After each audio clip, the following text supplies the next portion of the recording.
All right, looks like we're ready to call this meeting to order. This is our special meeting for Wednesday, May 21st, 2025. And Meredith, before we get started, we have Michael joining us by Zoom, so we need to take a vote on that. Somebody has to. Should we do that prior to the roll call? Yes, ma'am. So then we can include him as the roll. Sounds good. So would someone like to make a motion to? I can move to include him in today's meeting virtually. I'll second that. All in favor? Aye. Aye. Motion carries.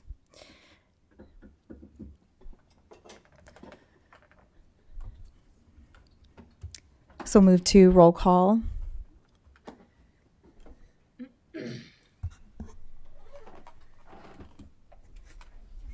Things are on here. Okay, so roll call. Commissioner Freitas? Here. Commissioner Meyer? Here. Commissioner Lazar?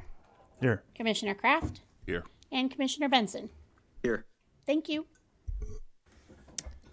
Commissioner Freitas will lead us in a salute to the flag.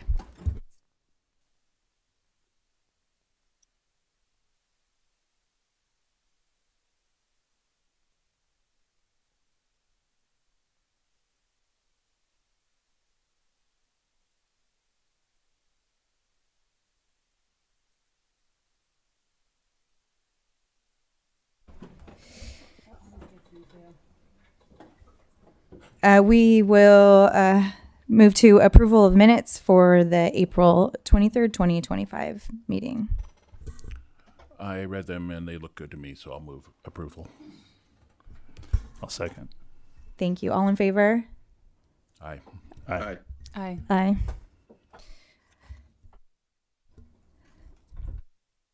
All right.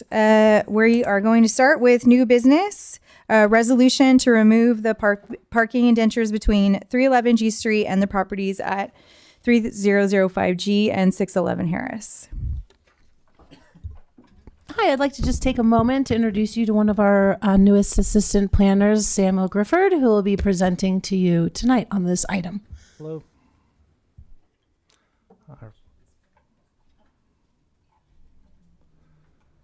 All right.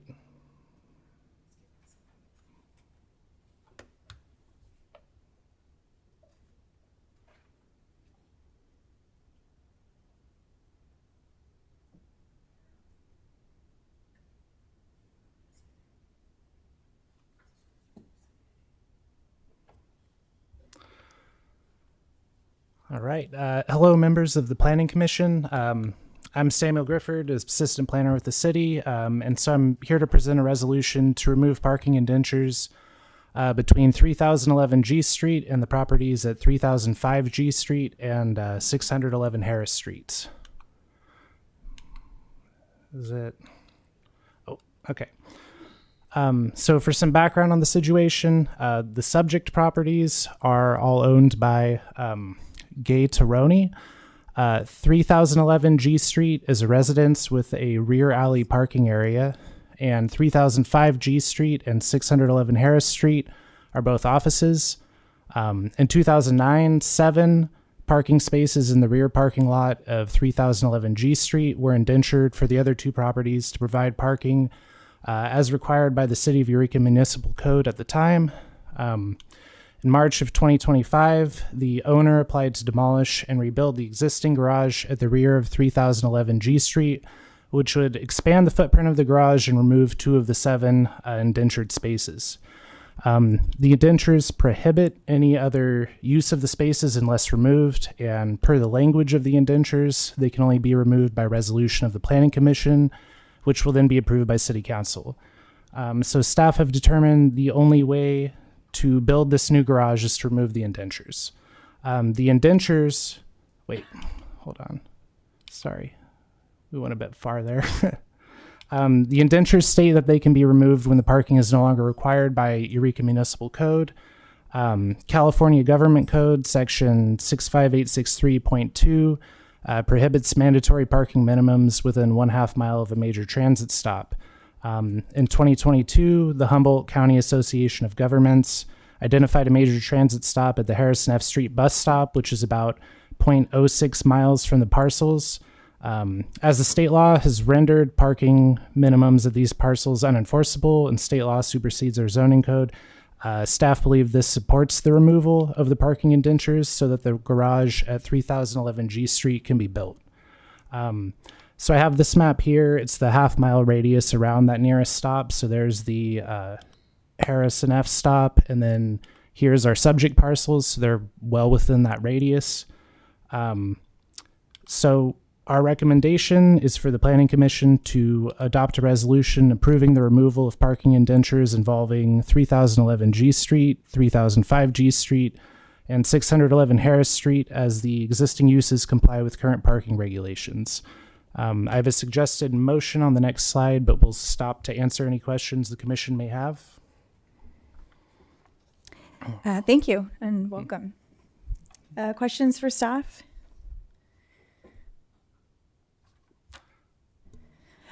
This isn't listed on our public hearings. We open a public comment. Okay, thank you for clarifying. Okay, would you want to pull that recommendation back up? Yeah.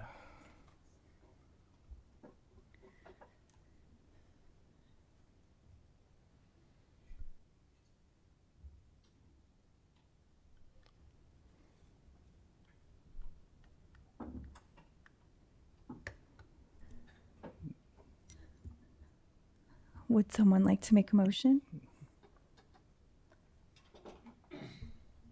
Sure. I'll move that the Planning Commission adopt a resolution approving the removal of the parking indentures between 3011 G Street and the properties at 3005 G Street and 611 Harris Street. I can second that. All in favor?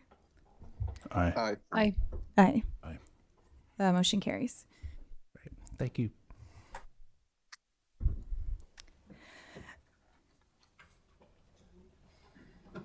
Okay, we will open up a public hearing for F1, the McKenny residential unit use permit.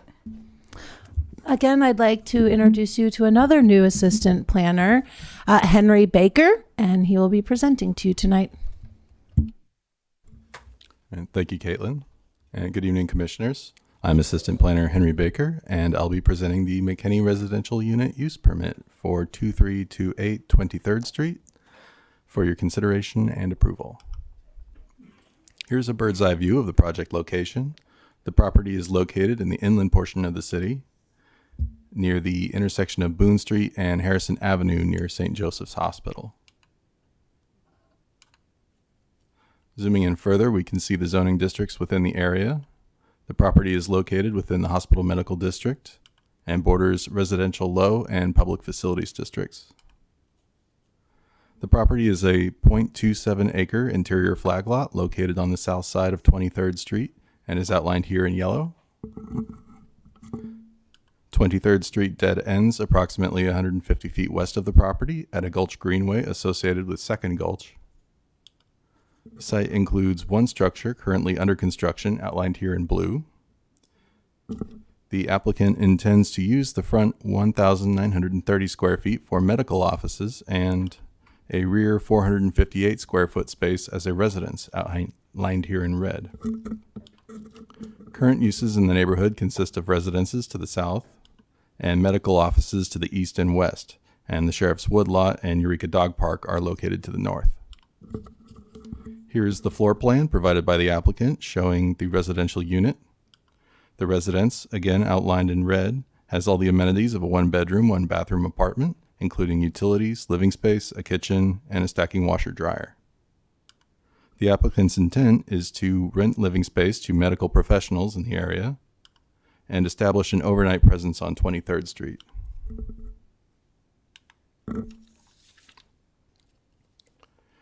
Staff has reviewed the relevant regulations and required permits for the project and found residential uses are conditionally permitted within the Hospital Medical District.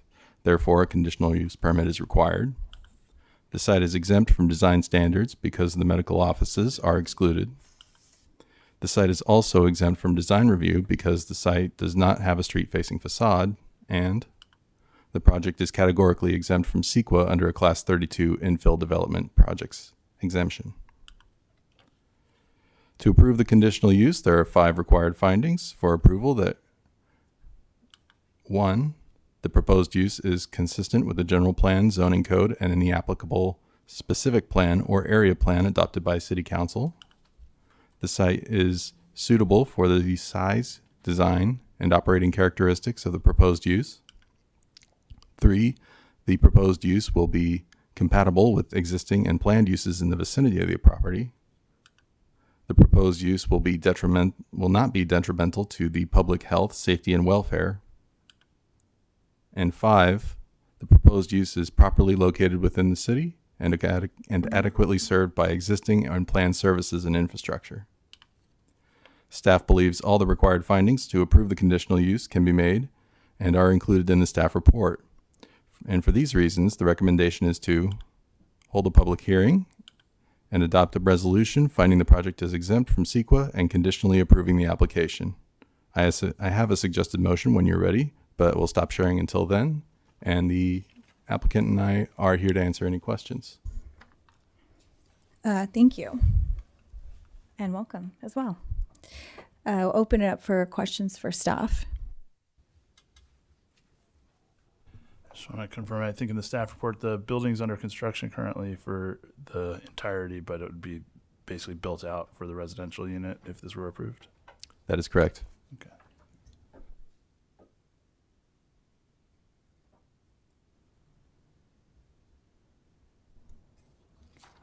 Commissioner Benson, you have any questions? I do not. All right. We'll open it up for public comment. There is a lot of you here tonight. Thank you for being here. We appreciate you guys being part of the process. Just as a reminder, we do appreciate if you state your name and city of residence, as well as a reminder that you have 3 minutes during your public comment. And there's a timer on the wall. It'll give you a little beep when you're getting down to the end. And so we appreciate your attention to that. If you are wanting to speak on the McKenny residential unit use permit, now would be your time.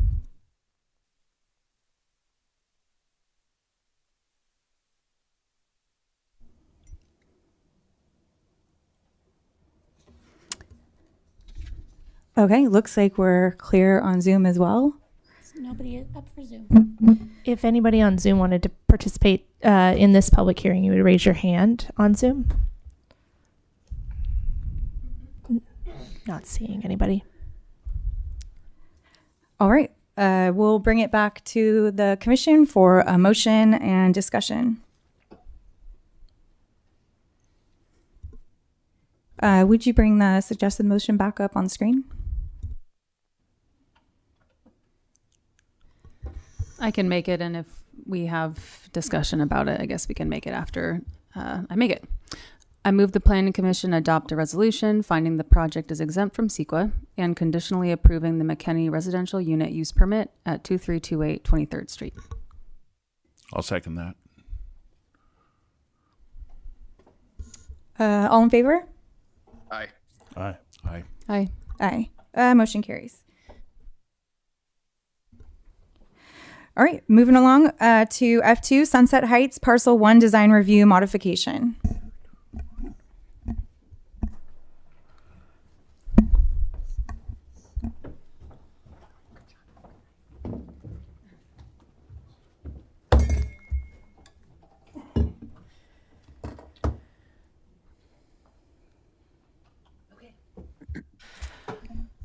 I think Alex has already presented to you before, but Assistant Planner Alex Gonzalez is going to present to you tonight. Sweet, thank you. Good evening, Commissioners. I'm Assistant Planner Gonzalez, and I'll be presenting on a proposed modification to an approved design of the street-facing facades of Building 1A and 1B on Parcel 1 of 2 for the Sunset Heights multifamily affordable housing development at 1200 West Terrace Street. So here is a bird's eye view of the project location. The project location is located in the southwest portion of the city near Bayshore Mall. Looking closer, the project site is made up of 2 parcels, of which new APNs are still pending. It is located between West Terrace and West Henderson Streets, upslope of Broadway and west of Fairfield. The proposed modification is only for the 2 buildings proposed on Parcel 1, which include 44 dwelling units. Proposed modifications include an expansion of the building footprint, as well as a change in the placement of recessed projecting bay walls, exterior wall materials, and roof lines for more solar panels. And I will be showing those changes in the upcoming slides. There's no changes to the number of units or the previously included amenities like open plazas, laundry facilities, or the community center that was previously proposed. Only the street-facing facades are required to undergo design review approval. So for this modification, the only street-facing facades on Parcel 1 are along Broadway and along West Harris Street. Project overview.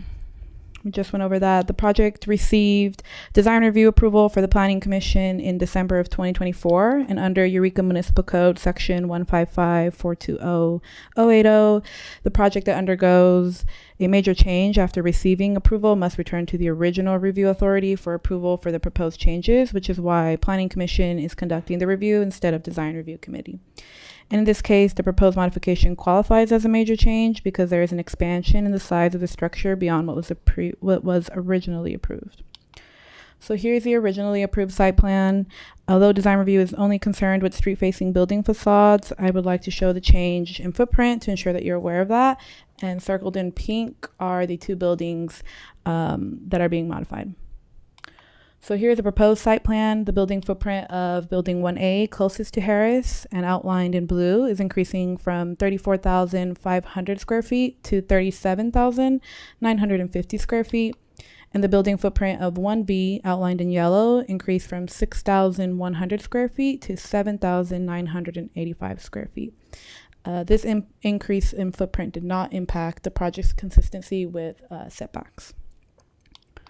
So now on to architectural changes. Here's a comparison of the proposed and original western-facing facade of Building 1A, which faces Broadway, and it's the closest building to Harris Street. The top image is a proposed facade, and the bottom image is the originally approved facade, and the applicant proposes to increase the use of board and batten and stucco on projecting bay walls, where previously that material was mostly used only on the recessed walls, as shown in red. They're also planning to shift the hip bays to one side and widen the flat roof bays as outlined in pink, where previously there were narrow hip roof bays with flat roof bays along the sides of them. So Building 1B, which is the smaller building in the middle of the project site, this is the western-facing facade facing Broadway. So for this western-facing facade, they're going to be changing the roof line from a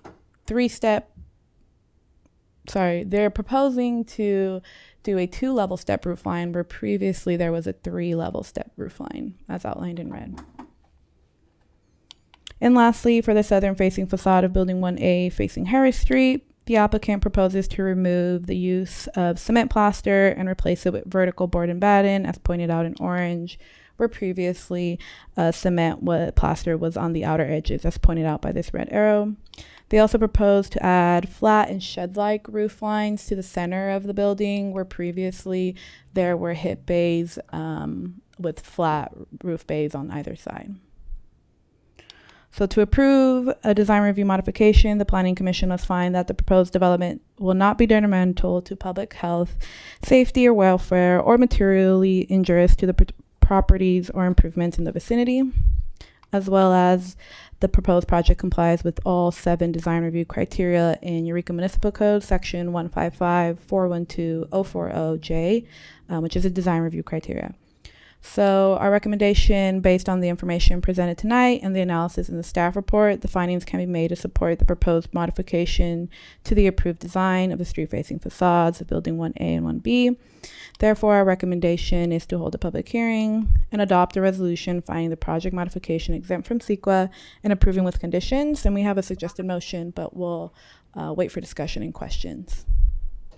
I also just wanted to add that the developer heard the concern about access from this property to nearby goods and services and bus stops. And so they've decided to apply for an affordable housing and sustainable communities grant with the state, which not only pays for the housing, but also pays for a bunch of public improvements. And so we have a bunch of proposed public improvements along Harris and Henderson to go along with this grant. And to make the project more competitive for the grant, it's going to be a large family.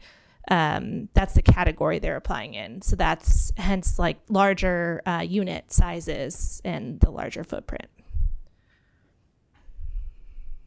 Thank you for the extra details. Questions for staff? I'll start. So in addition to being more competitive for the grant you just mentioned, what is the applicant gaining from these changes?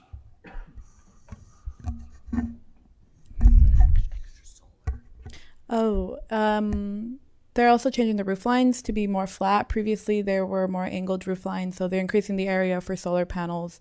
And then I think the biggest part is to make it feasible for those large families, and then adding more roof line for the solar. The rural communities, Beth is here if you would like to ask the applicant. Yeah, it's a curiosity question, to be honest, but the increases in footprint are significant. So I was wondering if there was more units or bigger units or how that would work. So if the applicant can answer that, I'd love to hear it. Good evening, I'm Beth Matsumoto.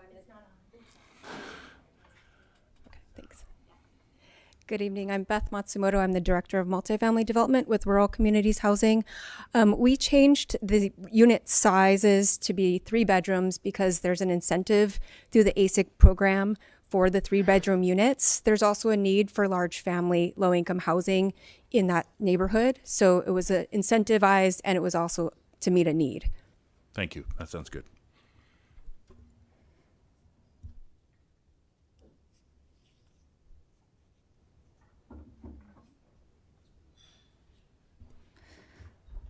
I'll just check in with you, Commissioner Benson, if you have any questions. I actually have to recuse myself from this altogether. Oh, thank you. Yep.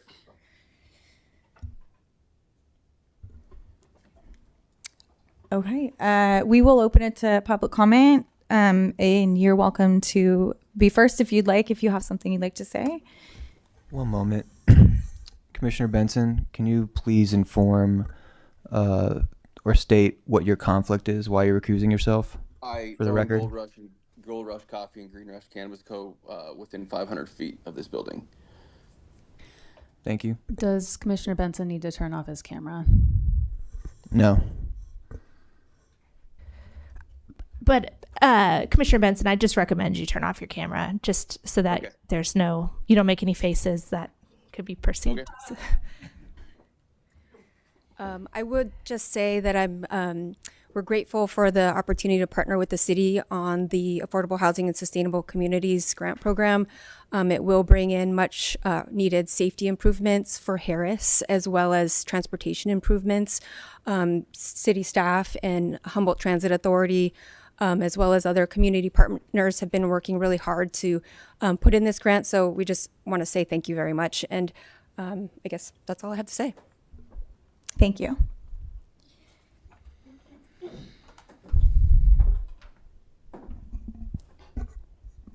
do you want the suggested motion? Yeah, you could put it up. It looks like we're clear in the room here, and I don't see any hands raised on Zoom, but if anyone would like to make comment here on Zoom, please do. Evelyn Doyle doesn't know how to raise her hand, so that's the first. Okay, go ahead and you can unmute yourself and Hello there. I'm thinking you're directing that to me. My name is Evelyn Doyle, and I cannot start my video because it's disabled by the host. Okay, so we'll just speak. I am wondering, having just dealt with a flat roof and the problem with the rain, why they're going back to a flat roof, because I was told if I had more of a slanted roof, I would do better for solar panels. So that's always a curiosity to me, having come from an area where we had pitched roofs, that they do a lot of flat roofs here in Eureka, and was curious to find out why that is.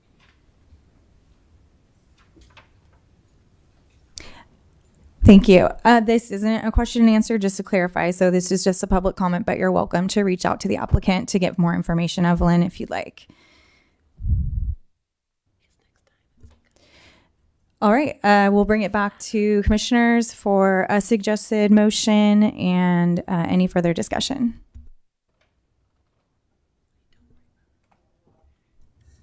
I'd be happy to make a motion if we could bring that up.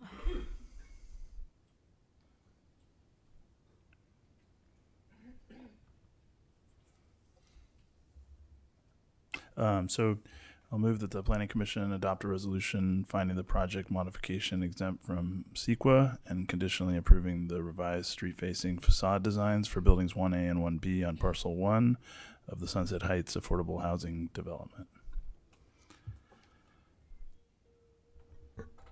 I'll second that. Any discussion? I think this is a great project, and I don't have any real reservations about the design changes, so I'm happy to support it. Glad to see it going forward. Yeah, I agree. And the city of Arcata received ASIC funding for a project in the last 5 years, 10 years, and it brought some great sidewalk and bus improvements. So I hope you get the grant. All right. All in favor? Aye. Aye. Aye. Motion carries.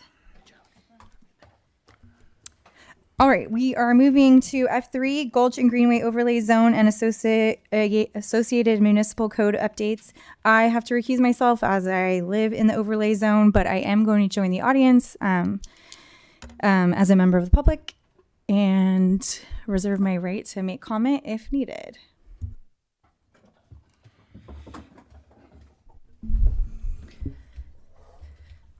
Good evening, Commissioners. I'm Kristen Kenyon. For those who don't know me, I'm the Director of Development Services here.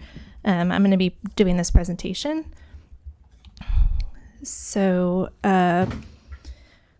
Gulch or Greenway, they're vegetated areas that are within or adjacent to valleys and ravines, and they contain wetlands and watercourses that eventually flow to Humboldt Bay.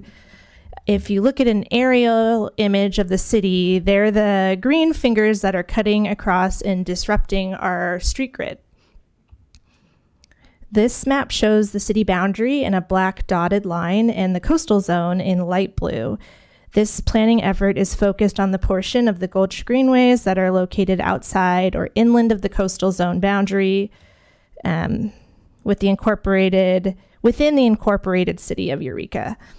These include Cooper Gulch and Second or McFarland Gulch, and then also this area down here that we call the Gulches of Martin Slough that flow into Martin Slough, Elk River, and Humboldt Bay. Oh, I didn't realize this slide was here. For some background context, the unincorporated county already has a similar ordinance called a streamside management ordinance. And because the city boundary is pretty confusing in some areas, some people don't realize where the city ends and the county begins. But outside of the incorporated city in the county, there's already this streamside management ordinance that sets a buffer from perennial streams and wetlands of 100 feet and intermittent streams and wetlands of 50 feet. And it requires a special permit in that zone. And it only allows certain uses, not any new residential development. And it has a number of exemptions, including for routine maintenance activities, which are defined by the county as removal of less than 6,000 square feet of vegetation with trees less than 12 inches in diameter and less than 2,000 square feet of exposed soil. This is not the ordinance that's being proposed tonight. This is the ordinance that's in the unincorporated county, but I just wanted to give that context. And then also you'll have that as comparison when you hear about the proposed ordinance. So why are we doing this? Which is a question I've gotten a lot. It's to implement a number of general plan policies that we have, specifically NR 2.2, which calls for us to adopt Gulch Greenway preservation and management guidelines that identify and protect sensitive species habitat and the hydraulic capacity of Eureka's gulches and greenways. This was actually a policy that was in our 1997 general plan as well. And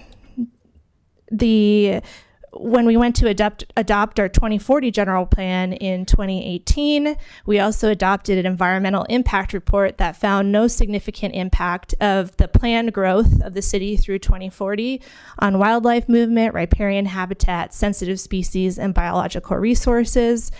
And it cited NR 2.2 and other policies as basically mitigation for that, to make that determination that it wouldn't be a significant impact.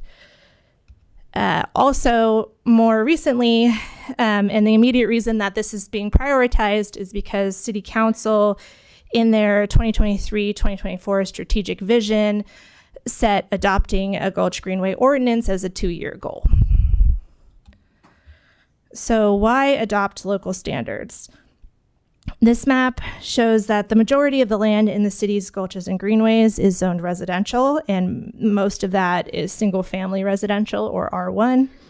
And in residential districts, here's the pie chart showing that in terms of land area, it's 60% residential and about 38% public.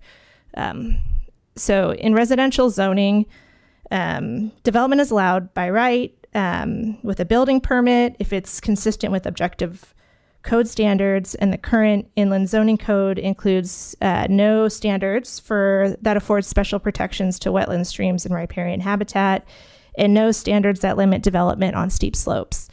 There is no discretionary review and therefore no CEQA environmental review, and without environmental standards in our code or discretionary review, the city has no regulatory tools to prevent further fragmentation of the Gulch Greenways. So in 2022, the city began the process of preparing a Gulch Greenway ordinance, and the city conducted a virtual public workshop and completed a public survey that year, and then published a draft ordinance and mapping methodology that was reviewed by the Open Space, Parks and Rec Commission and the Planning Commission.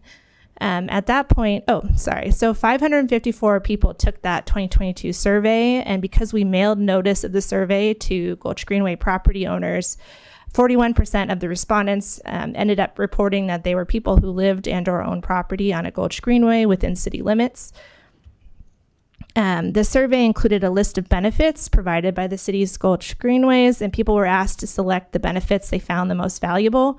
The most valued benefit cited was fish and wildlife habitat and passage value, both for all respondents and for those who reported living on the gulches and greenways, which is also something that we've heard since then.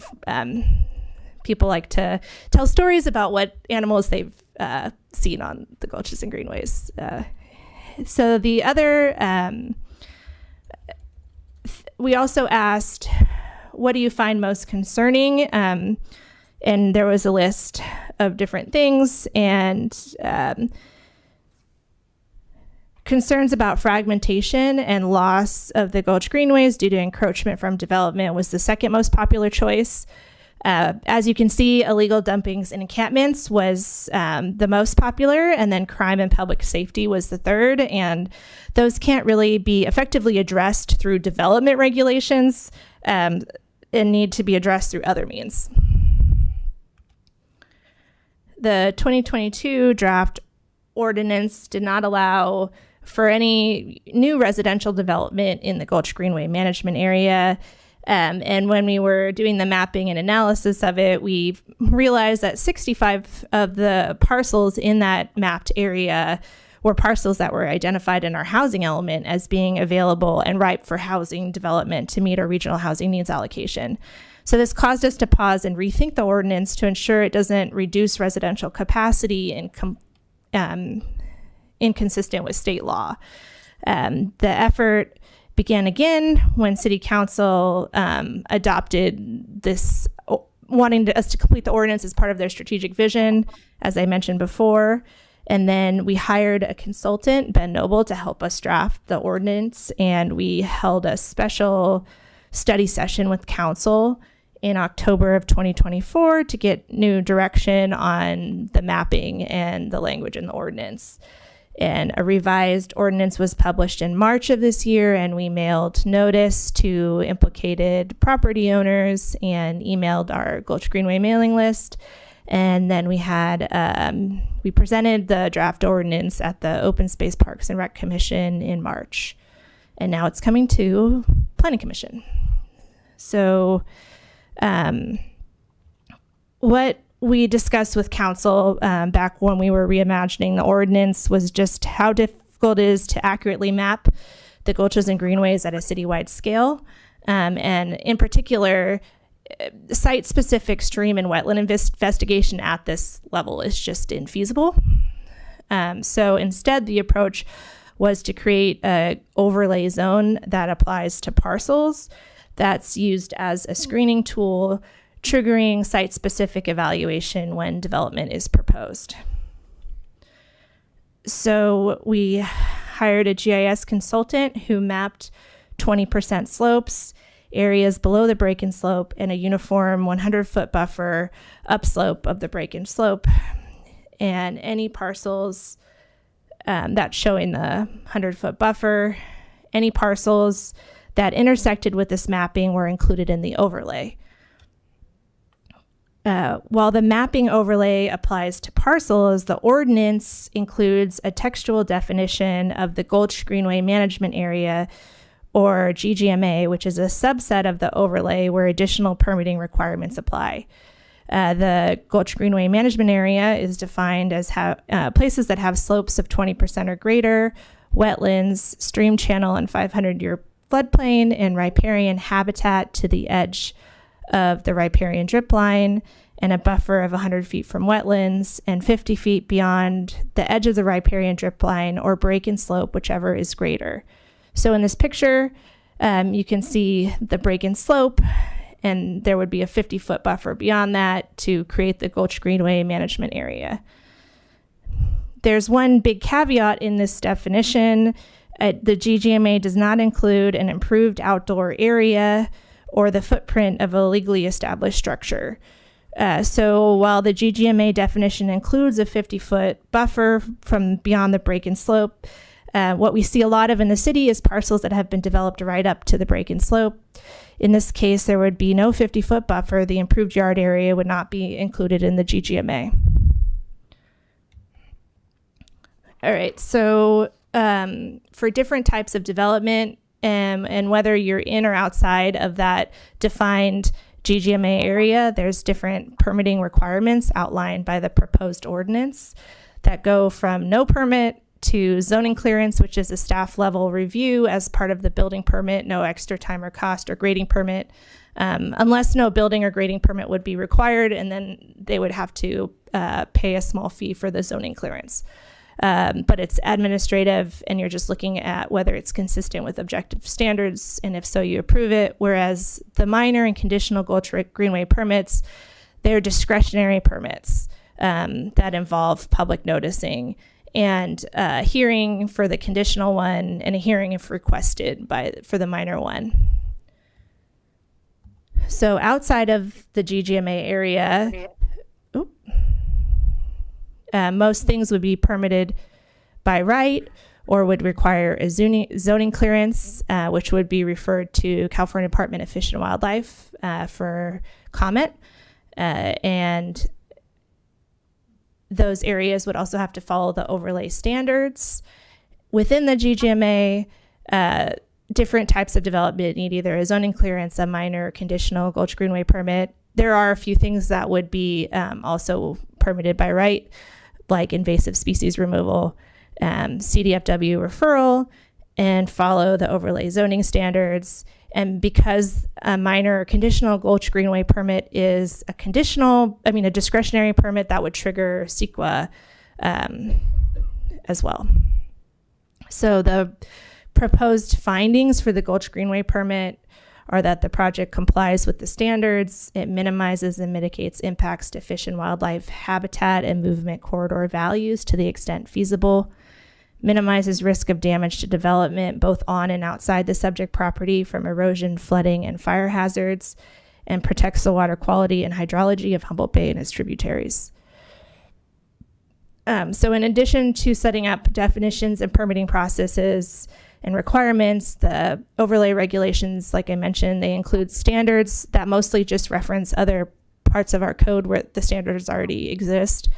And then in adding the Gulch Greenway overlay zone, we were reviewing other sections of our code and proposed updates to those as well to align with the new ordinance, and also just because there was some things that needed to get cleaned up.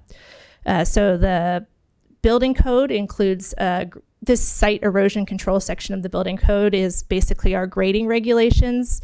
And when you need a grading permit, which is also called an erosion control permit. And what it does is it changes the exemption from square footage to cubic yardage, and various other things that are described in your staff report. Tree removal, I'm going to talk about in more detail in a second. Landscaping, the changes are, right now, our code only prohibits planting invasive species. That only applies to required landscaping, and so we're modifying it so it applies to all planted stuff in the city, regardless of whether it was required landscaping or not. Expanding the definition of invasive species to include identification by Humboldt County Weed Management Area, and updating our water efficiency landscaping trigger to align with state law. And then there's various just areas of the code where the overlay, GGMA, and Gulch Greenway permits are referenced that we added. So our current tree removal regulations in our zoning code defines protected trees by listing 23 species of trees, and they must be 24 inches in diameter or larger to be protected.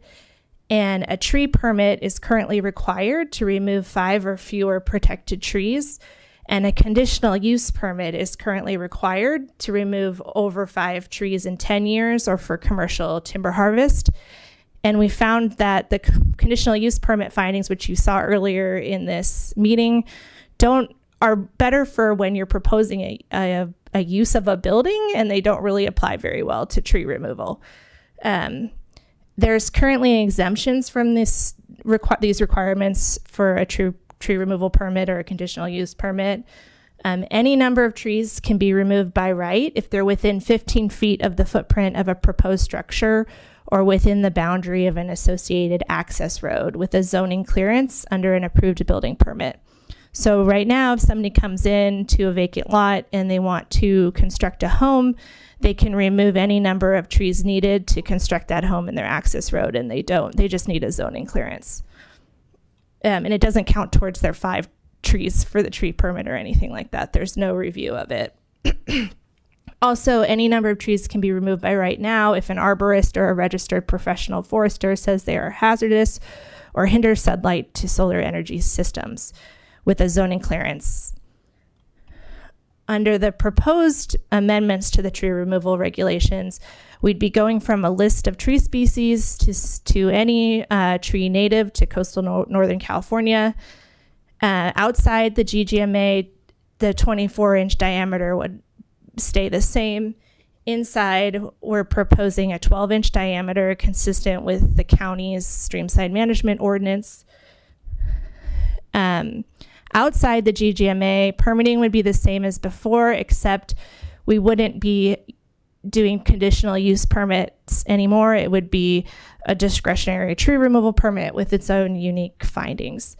And then inside the GGMA, now you would need a discretionary Gulch Greenway permit approval unless you're for a lot of vegetation removal inside the GGMA, unless there was hazardous trees or non-native vegetation removal without herbicide or wheeled mechanized equipment within the Gulch Greenway management area.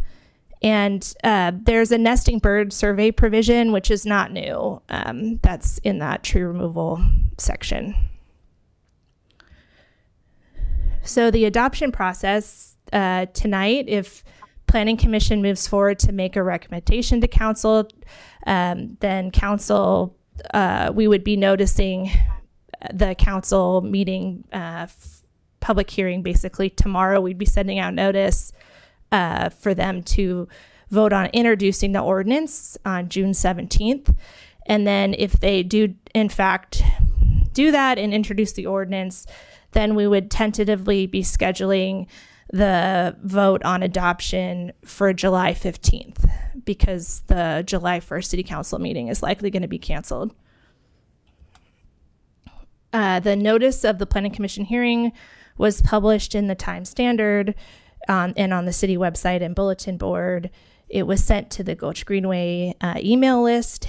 And although this is not required, we heard from people that they really wanted to be noticed. So we mailed postcards to property owners of APNs in the Gulch Greenway overlay zone, even though it was over 1,000 mailers. And we intend to do the same for the city council hearing. So CEQA, this is a discretionary action, so it triggers CEQA, the adoption of new regulations. However, there's a categorical exemption in CEQA for actions by regulatory agencies for protection of natural resources and the environment, provided that there's no construction activities involved and no relaxation of standards allowing environmental degradation. We also believe it qualifies for a common sense exemption. Here's a motion if the Planning Commission would like to approve the recommendation. If Planning Commission would like to recommend City Council adopt the ordinance and associated municipal code updates, I'm recommending some minor modifications to what was included in your agenda packet. There's incorrect reference to the Gulch Greenway ordinance in the tree removal modifications. And then also, we received a lot of feedback about concerns about people disposing of material in the Gulch Greenways. It's already not allowed by 94.15 of the Municipal Code, but we would recommend adding a standard to the Gulch Greenway standards that just references that section and makes it clear that green waste would also count as rubbish. So I'll stop sharing.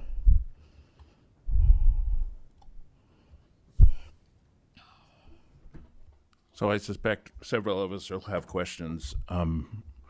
I'll start. I could. Chair, sorry to interrupt, but I meant to disclose ex parte before we got going. I want to do it as soon as I can.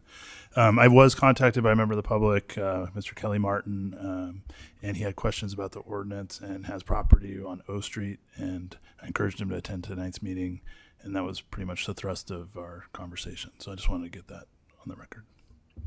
Actually, I should do the same. I was also contacted by Kelly, who is sitting in the back there, and both said that Commissioner Lazar is smarter than I am, and that he should come to tonight's meeting. So I could use, I think probably a lot of us could use guidance from staff, council, and probably you, Director Kenyon. Talk to us about specifically the Planning Commission's role in this. You know, this is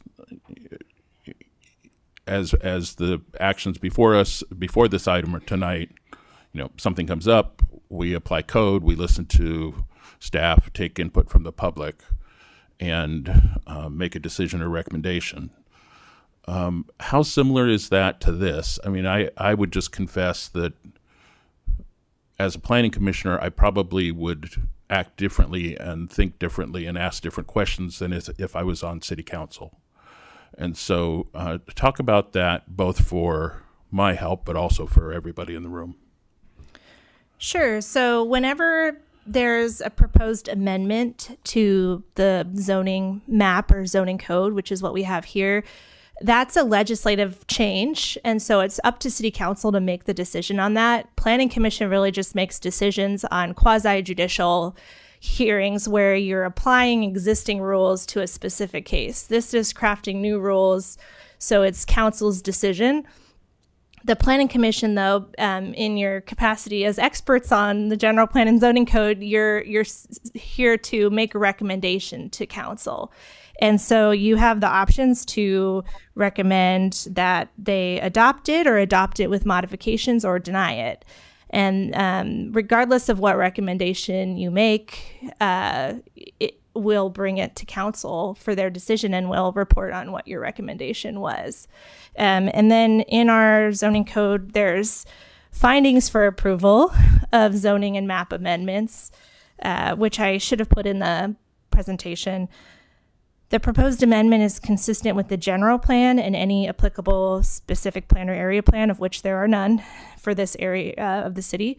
The one specific plan we have is in the coastal zone. The proposed amendment is internally consistent with other provisions of the zoning code, and the proposed amendment will not be detrimental to the public interest, health, safety, convenience, or welfare. And for map amendments, the affected site is physically suitable in terms of design, location, shape, size, and other characteristics to accommodate development that complies with the zoning code and general plan and contributes to the health, safety, and welfare of the properties, surrounding properties, and the community at large. So this is why the staff report tonight was 20 pages long, is because we spent a lot of time making those findings in writing for you. Thank you. And One moment, I have something to add to oh, that. please. So, yeah, you have 4 options in front of you, and Director Kenyon mentioned 3 of them, and I want to mention the 4th, which is not being recommended to you tonight. But that's approve, conditionally approve, deny, or continue the item for additional study. We've been presented a timeline, and that's not being recommended to you, but just for the record, your bylaws will give you those 4 options. Okay, thank you for that. I would, though, read from the approval section. It says that if the planning commission takes no action within 60 days after the date the hearing was closed to the public, the city council will consider the proposed amendment without a planning commission recommendation. Okay. And so we had both in a letter received and Mr. Martin's concern were about residential properties not developed yet in an overlay zone. In the case of the letter, sounds like they were either through or pretty far in the permitting process. In the case of Mr. Martin's property, he's not that far in. What are, for people in those situations, that kind of continuum, what does the process look like for them? Does somebody who's permitted already, is that grandfathered or something like that, or do they have additional work that they would need to do through to somebody who says, I want to develop this property a year from now? Right. So anything in section 155.104.100 of our zoning code, it says if the city deems an application complete but does not take final action on the application before the effective date of the zoning code update, the application remains subject to the zoning code in effect when the application was deemed complete. So if you have a complete application in the door already for instance, a residence, then that residence is subject to the current zoning code and wouldn't be subject to, if this gets adopted, the zoning code in August. But that would just be for that development. Going forward, if they proposed another residence, that new residence they would be getting that complete building permit in after the ordinance is adopted, and that residence would be subject to the additional permitting requirements of the ordinance if it were adopted. Okay. I appreciate that. Questions from other commissioners? I just wanted to ask, you did a good job of talking about the public process, but I just wanted to So there was a workshop prior to the launch of the newer iteration of the regulations that was at the council. But as far as meetings aside from tonight and before and between that workshop and now, there's been no public meetings besides. There was 2 open space Parks and Rec Commission meetings after that. And then we had a special study session dedicated to the ordinance with you guys in 2022. And then it got stalled. And then in 2024, we had the special study session with City Council. I guess that's what I was referring to. We had the most recent special study session at the council, and then it went to the Open Space Commission, and now it's with us tonight. And Correct. Okay, I just wanted to make sure I understood that. Because obviously we have a pretty good turnout tonight, either for whatever reason, but I'm glad you sent notice to the affected parcels. That was a good move. If I understood correctly in your presentation, the tree removal provisions would be refined to no longer require use permits if the parcel was outside of the proposed GGMAs. It would be a simple tree permit, the more administrative of the ones, because that would kind of filter out the more sensitive locations. Is that the general thought? Correct. Okay, so that's I think a good refinement. And then let's see, one thing, and maybe I'll just forecast this. We don't have to get into a discussion, but that's not really fair to ask a question and not give you a chance to respond. But the idea of I think it's called the improved yard area. Is that right? So, that's going to be a challenging thing to reconcile as far as, I think of it, and I would offer that this might be a better definition, like the domesticated portion of the property, that's something that's been basically changed to a non-natural condition through human alteration or whatever, but that's sort of semantics. But how would we police someone doing that kind of on the, sort of surreptitiously or whatever, where they sort of colonize portions of their property? We're not going to be able to monitor that. But then they come in 10 years from now and say, well, this is an area that's an improved yard area, so I don't have to, be subject to the regulations. I don't know how to fix that. Yeah.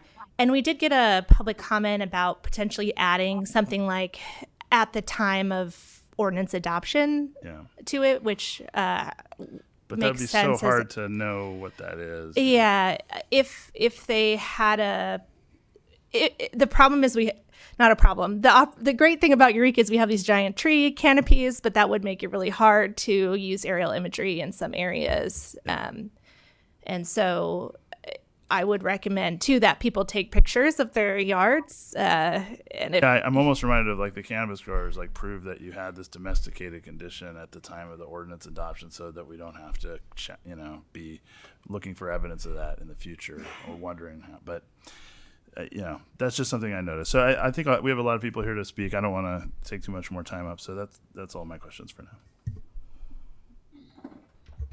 I have a couple as well. So this is kind of, following on what Commissioner Kraft already asked, but just to clarify, is it fair to say the expectation is that council has already weighed in on various elements of this and is generally aware of what's in it and is generally expecting it to come to them in the format that it's in? So at the special study session with council, they were, we presented the idea of the parcel map versus having a specific line, and they were on board with that. And we also, there was like 6 different things that we talked about the different levels of permitting, the Gulch minor, the zoning clearance minor and conditional Gulch Greenway permit, and they were also supportive of that tiered permitting. And you're making me regret I didn't watch this right afterwards, but yeah, they and I think there's a link to that in your staff report. But yeah, we talked at a theoretical level because we didn't have a draft of an ordinance at that time. So we talked at a theoretical level about what it would look like. Okay, that's helpful. And then a couple pretty specific questions. Did CDFW comment on the ordinance as drafted? Since it's being referred to them, have they weighed in on it at all? Yes, they were really helpful, and we met multiple times. They commented multiple times. They've been on a few site visits with me too since then. So I wouldn't say they're 100% supportive of everything in it, but they have been weighing in. They even drew pictures for us and then got modified to added to the ordinance. Are there any sort of outstanding most things? importantly for the definitional stuff is I think they added the most input. Okay, but they're prepared to see it approved as drafted. We have some staff here in the audience. I think they're going to talk during public comment, or you perfect. can ask them. And then for the CEQA path, for projects that trigger a discretionary permit, is staff anticipating finding an exemption for small projects, or what? Can you kind of walk us through an example project and what a pathway could be? Yeah, CEQA doesn't necessarily prohibit exemptions just because something is near a sensitive habitat. For things like if you're expanding the footprint of an existing structure or adding an accessory structure, it could potentially still meet a categorical exemption. Or if what you're doing qualifies as like restoration through reduction of vegetation. I don't know. There are some potential CEQA exemptions that could apply for some stuff regulated by the ordinance. Yeah, and that's kind of why I'm asking, because, you know, when you see, it triggers CEQA, it's kind of scary sounding, you know, but I see a lot of projects come before us that receive exemptions anyway, especially for residential projects. Okay, those are my questions. Thank you. Sorry, that reminded me of another question. Sorry. With regard to, you in your presentation talked about consultation with CDFW during the review process for things within the Gulch and Greenway area. I guess what I'm wondering is how that would look under a zoning clearance. So if you were to send a referral to CDFW and they say, we want to see these trees planted or this, you know, be pulled back 5 feet. If it's a non-discretionary action, if it's a ministerial approval, and I'm saying that a zoning clearance is, I'm guessing that it is, but how would we even incorporate something like that? What would be our hook for adding measures?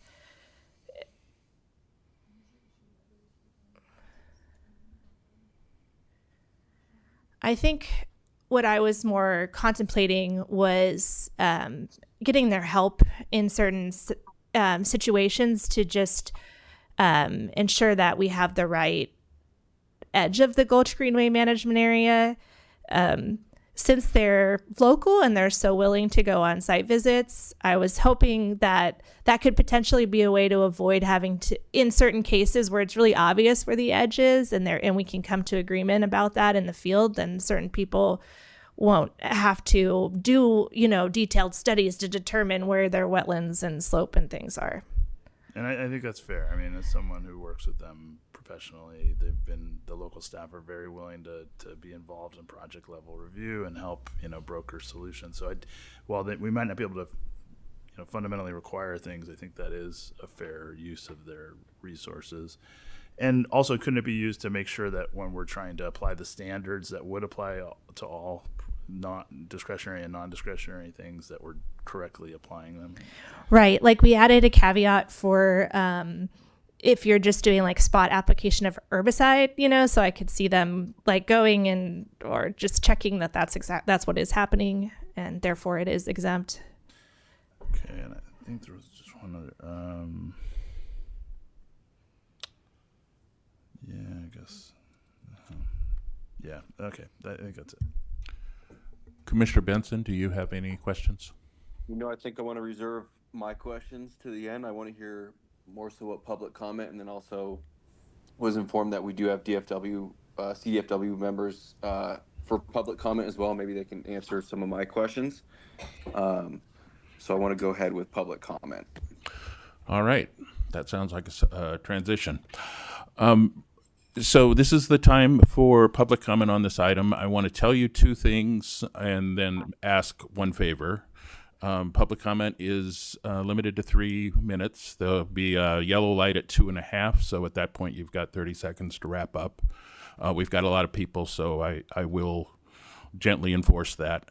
And this is, as Commissioner Benson or Meyer said earlier, it's not a Q&A session, so we won't be answering questions, at least kind of live, although some of that may come up in the discussion. Some of those answers may come up in the discussion afterwards. And because there are a lot of people, and I'm expecting a number of you and folks on Zoom to want to comment, if the folks in the room could be at least 2 deep so we're not awkwardly looking at each other for the next person to come up, that'll help things move efficiently. So whoever would like to come up first.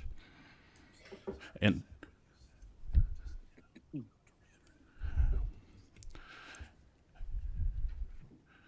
please state your name and where you live.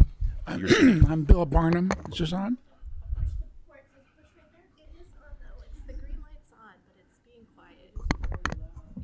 All right, so what do we do about that?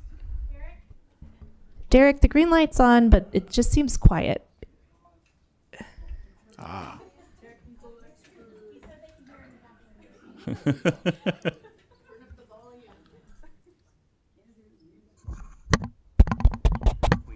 Hello?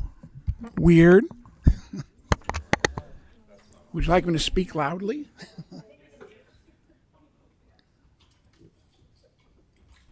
Bear with us just another minute here. Oh, good. Check, check. I'm really sorry. You have to use a mic. I'll try not to. So I'm Bill Barnum. I live on Pine Hill on Artino Street, have for the last 8 years. I'm going to put my comments into some historic context because I'm historic myself. I'm born and raised in Eureka. In 1960, I was attending Marshall School, and there was a sign out on the freeway that said the population of the city of Eureka was 28,137. So I checked online with the census data, and interestingly, the 2024 U.S. Census estimate population of the city of Eureka is now 25,412. So we have succeeded in decreasing our population by 10.7% over 65 years. Another thing I want to share, I practiced law here in Eureka for 43 years, most of it as a real estate attorney, and took great interest in all of the projects that the county was interested in. I want to share that sort of metaphorically with what this project's about. I think that this Gulch Greenway ordinance is just a boondoggle. It's going to complicate the lives of as many as 4,000 local residents, with 1,700 APNs being involved. I want to remind you that in 1995, the county did a Eureka Community Plan area. Tom Conlon led that effort. Identified 1,200 potential home sites in the Dunn-Robinson tract, Forster-Gill tract, 300 for Slack and Winsler, and 200 for the Reardon Ranch. We're now 30 years post Eureka Community Plan area, and we have an exciting announcement. There are exactly 2 new residences where 1,700 were planned. I would ask that the city ask seriously, why are we proposing this ordinance? I'd like to know, I don't have it before us, how many projects have there been in this Gulch Greenway ordinance area for the last 10 years? I would say, I'd likely guess it's in single digits. So I think this is much overdone. Also would add that our housing stock here in Eureka is actually, the median age of the housing stock in City of Eureka is older than I am, and I'm 70. So we have a shrinking population. We all agree we need more housing. All this is going to do is make things more expensive. And I fear, and it's a sincere fear, that it's really a Trojan horse project. That the purpose behind it is all the protections are there in state law, and Fish and Wildlife has it. I appreciate your comment about referral because I think I could just delay projects forever. I think it could be used to diminish the value of properties that will later be taken for trails, and that's why I think it's a Trojan horse. Thank you, Mr. Barnum.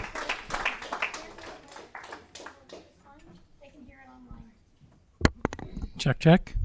No.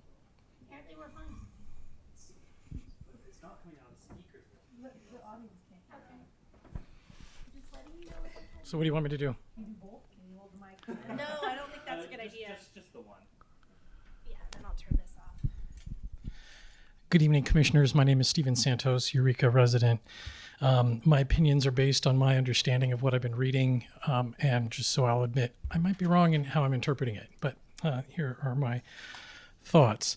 So it's my understanding by the reading of the ordinance is we have sort of these circles within a circle, right? We have our management area, which includes the buffer area per definitions B4 and B5, and then we have another outer ring that's part of the overlay, but is not considered management area.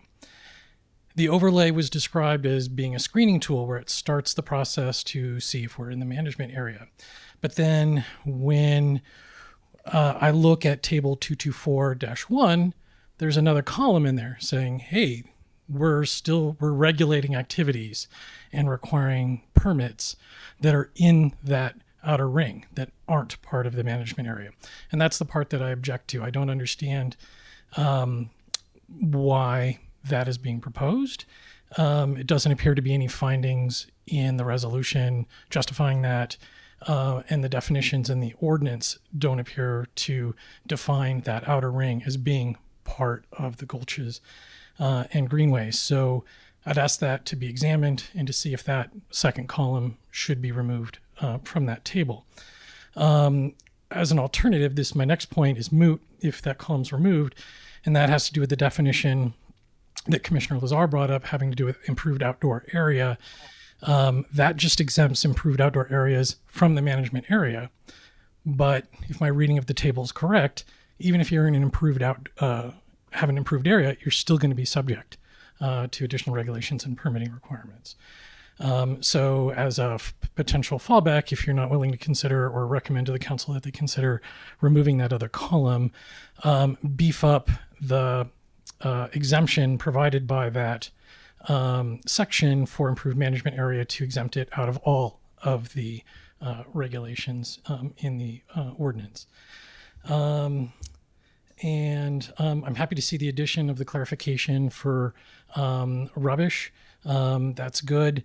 I'd also like the commission to consider, as part of their recommendations to the council, that the council add to the department's work program to examine whether outdoor lighting, non-conforming outdoor lighting, can be sunset at some point, because we have all these established development along the Gulches and Greenways lighting up the canopy that affects nocturnal critters. And so I think at some future point, it should be considered as a way to sunset some of that non-conforming lighting that's causing big impacts. And that concludes my remarks. Thank you for considering my comments. Thank you, Mr. Santos. Joe Bonino, City of Eureka. Just have a couple points here. I think you need to insert something in writing into this ordinance about the ability to return to the original, whatever your home is or whatever your property is, for restoration after a natural disaster, such as an earthquake, weather, fire, mechanical failure, or other unforeseen bad happening. In other words, you could just rebuild, redo without having to deal with the city. Happenstances happen, things like plumbing. If you look into the Abrahamson property, you know what happened there many, many years ago. Number two, once again, this goes back to when I was on the Planning Commission. 12 inches is way too small for, or to prevent somebody from cutting down a tree. 24, when we were just debating this tree ordinance, I agreed to 24 just as a compromise, but 12 inches is ridiculous at breast height because, trees grow really fast around here. And what if you buy a house, that has something that's a little over 12 inches? You want to cut the tree down. That's just, so 24, you need to change that. The other thing is basically, a lot of these people have this property. It's worth something as a residential lot. Basically, you're down zoning them. And so it's going to be worth less than it was before. I think that's wrong. I always fought against that when I was on the Planning Commission. So this is a downzoning. And then finally, Commissioner Meyer, you really cannot speak as a citizen, and you really shouldn't be in the room here. When I was on the commission, anybody who had to recuse themselves had to leave the room. And if you remember, well, this might be before your time, but there was a commissioner in Fortuna named Deborah who got into a lot of trouble because she recused herself, and then she came up and started advocating for a position on the on the subject that they were talking about. She wound up in the newspaper and being embarrassed. She lost part of her business, and so I would recommend Commissioner Meyer that you do not say anything, and you really shouldn't be in the room. Thank you very much. Thank you, Mr. Bonino. Okay, thank you. Mike Miles, a resident of Eureka and a D Street. Yeah, born in Eureka in 1970, raised in this area, have watched the green belts and enjoyed the green belts as a kid. Had my children, grandchildren playing those green belts. And, but like Mr. Barnum, it's the same thing. The city is not growing. The city is shrinking. There's a lack of housing. And so I'm against the ordinance. It does downvalue the zoning or downvalue the lots that people already own. So if you invested in something and now you've lost the value of that or have to go through a different hurdle, I don't agree with that. I do want to make it clear I am strongly believe in the wetland protection measures, and I believe in these waterways and setbacks. But I think you do that through a standard delineation using the Army Corps. You set back your 50 feet, your 100 feet, or you do a mitigation where you have to do equal or greater wetland construction somewhere else. But the use of a 500-year floodplain, I'm a licensed professional forester. I haven't seen a 500-year floodplain. I work in a heavily regulated environment. Nobody references a 500-year floodplain unless you're trying to make a big grab of land. So I'm not quite sure I understand.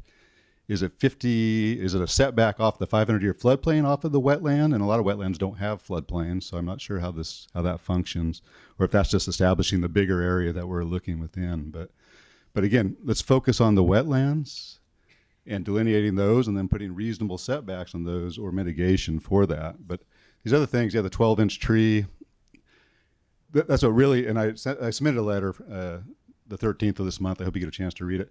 But these ideas that I can't build a fence on my property, I have children playing down there. I want to have some privacy. I want to have some security. I don't want my kids running out, or my grandchildren in this case. I should have that right. I shouldn't have to come and get a permit to do that from somebody. Same thing with these trees. I mean, these trees will grow 90 feet in 30 years. There's mold issues. There's sunlight issues. There's winter storm issues. I shouldn't have to get a permit for an occasional tree of 18 inches that I want to cut before it gets too big, and then it becomes a real problem to take it down. So I really had a big issue with the tree removal, the fencing, and then the remodels. You have people who have houses or buildings that are deteriorating, and you want to make it tougher for them, or this ordinance would make it potentially tougher for them to clean that up. So you're kind of taking away the incentive to keep Eureka beautiful, and so I found that difficult too. But anyway, I appreciate it. So against the ordinance as written, but my letter describes, I think, the changes that are necessary that would make me supportive of it. Thank you. Thank you, Mr. Miles.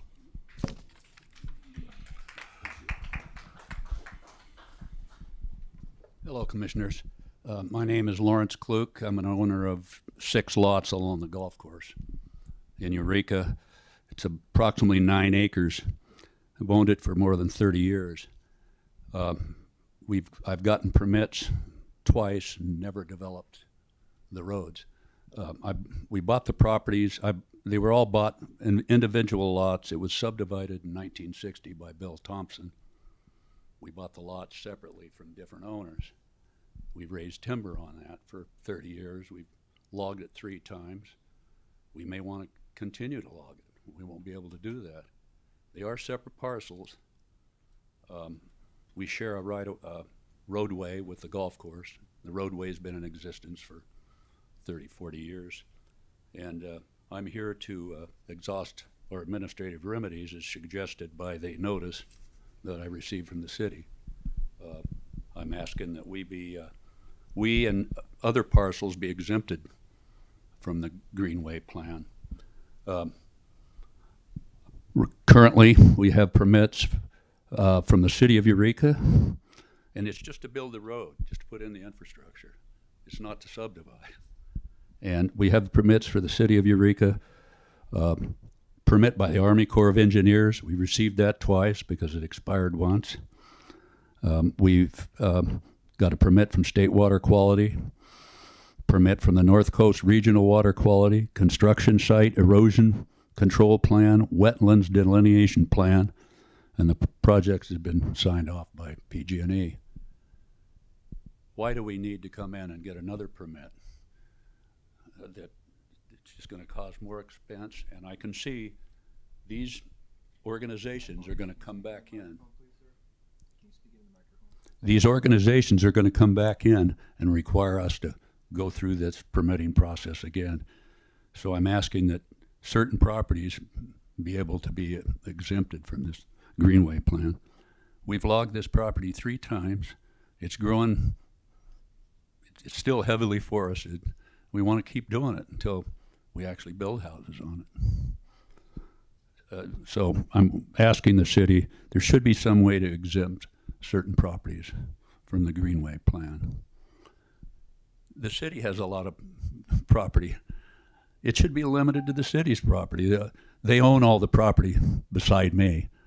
And why include our property? The city, they can put their property in if they want to, but I think that most of us private owners should be able to build on our property without more regulations. What's going to happen, as one of the speakers already said, it's going to lower the fair market value of all our properties. Okay. Thank you, Mr. Klug. Thank you.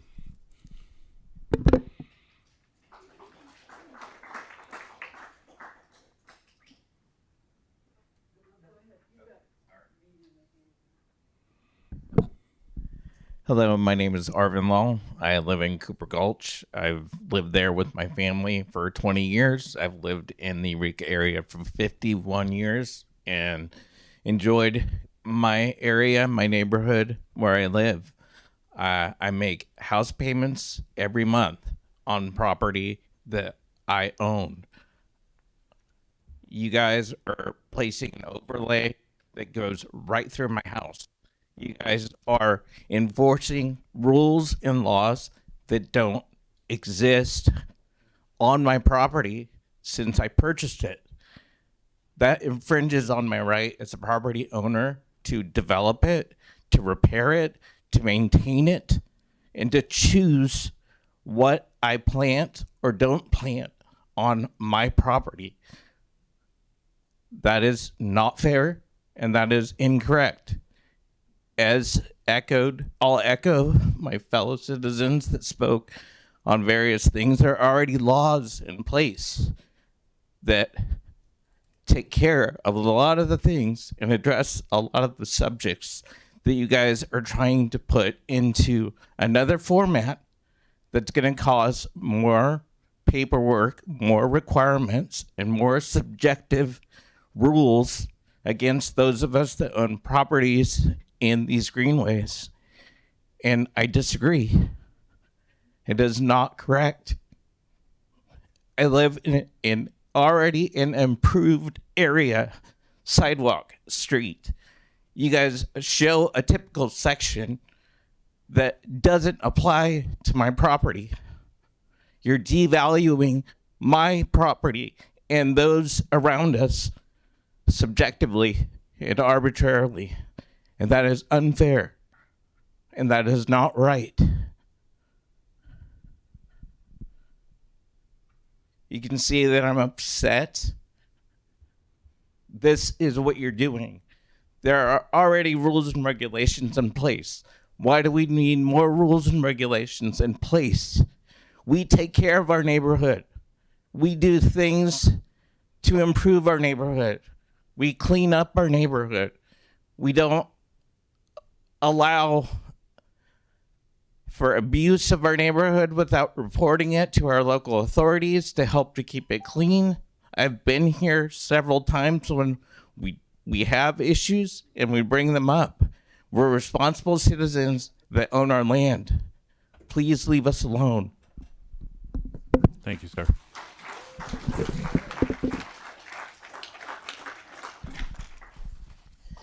Hello, my name is Anna Hamilton. Thank you. I'd like to thank the staff for its thoughtful and thorough plans, and the City Council and the Planning Commission for all the work they're doing to protect the wildland wetlands here in Eureka, which will add to the property values as our quality of life is is protected by regulation.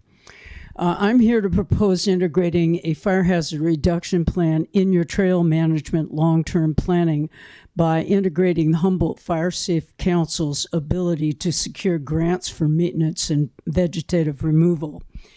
The risk of fire will substantially increase over the years as the climate change here is inevitable and has been obvious to anyone who lives here. I've been in Humboldt for 43 years. So I suggest that Eureka actively integrate the Fire Safe Council's activities with their trail management and their long-term trail management plans. Thank you very much. And I'd like to submit my thing to each of you. Thank you, Ms. Yes, I live in Eureka. 14 years. I'm Charles Stoneman. I reside at 1840 Monument Road in Rio Dell. I'm a registered professional forester, RPF number 2375. I'm just here to make a comment as I read this and hope to get clarity from staff eventually. As I read the ordinance, it exempts an approved timber harvest plan from the ordinance and no other conditional use permits are required. For my clients here in Eureka, I manage almost 200 acres of my client's property. These properties have been managed sustainably for over 50 years for its timber resources and also protecting the resources of the public, such as air, water, and water quality. We expect to continue doing that into the future. And I applaud, if I am correct, I applaud that an approved timber harvest plan is exempt. And I only request, by extension, that in retooling the tree ordinance, you also exempt a timber harvest plan from getting a conditional use permit for the tree ordinance. Thank you. Thank you, Mr. Stoneman. Yeah, if you would line up too deep, that'll help it keep things going. Thank you. Hi, thank you for the opportunity to speak today. My name is Katie Rion, and I'm a biologist with the California Department of Fish and Wildlife. As the trustee agency for the state's fish and wildlife resources, we support the Gulch Greenway ordinance. Eureka's Gulch Greenways are a largely intact ecosystem in an urban landscape. Sloughs and coastal tributaries provide essential rearing habitat for coho and other fish, and headwaters serve as a cold water source and provide ideal habitat conditions for amphibians. The associated riparian vegetation is habitat for mammals, birds, and insects, and serves as a movement corridor for a variety of wildlife. Riparian buffers are a well-established means of tempering the effects of development. In addition to habitat benefits, these ecosystem services include floodwater attenuation, the protection of water quality, groundwater recharge, and the regulation of stream microclimate. Riparian forests contribute wood and organic matter to streams, which provides habitat complexity and supports the prey base that's so important to fish, amphibians, and birds. As you've seen, outside the coastal zone, the city currently has limited authority to protect streams and wetlands.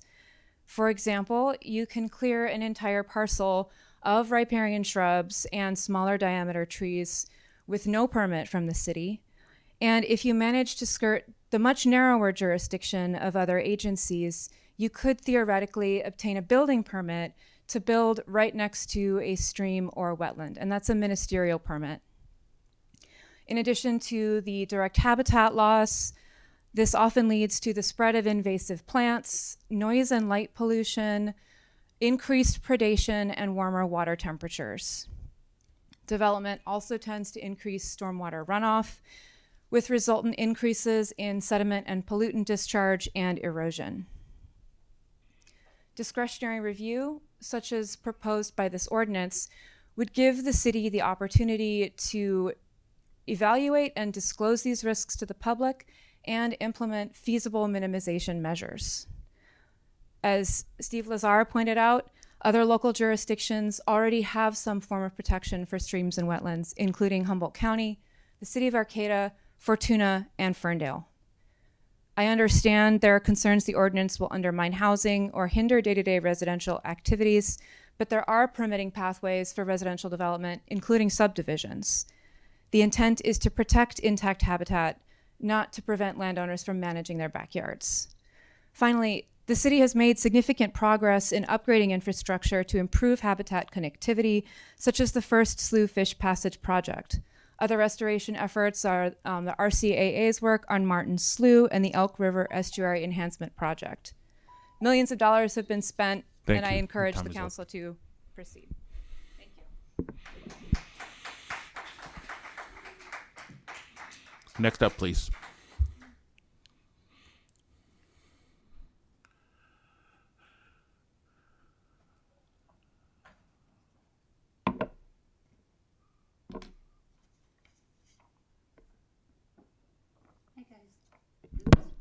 Hi, my name is Gina.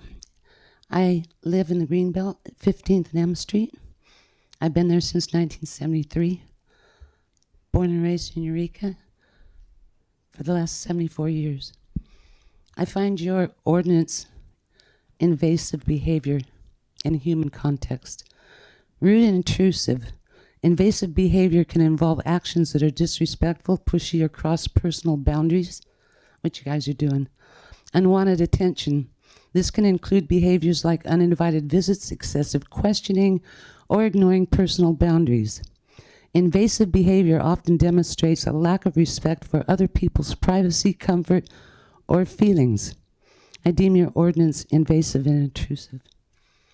On November 22nd, you pulled out a storm drain on the right side of the gate of the Gulch at 15th and M. It was so rusty and corroded, it was full of holes. If it had died, it would have gone to heaven if it was human. It leached iron into the Gulch as it was 102 years old. I went down to Cooper Park to record the sandy bottom because cohos need gravel substrate, which is not there.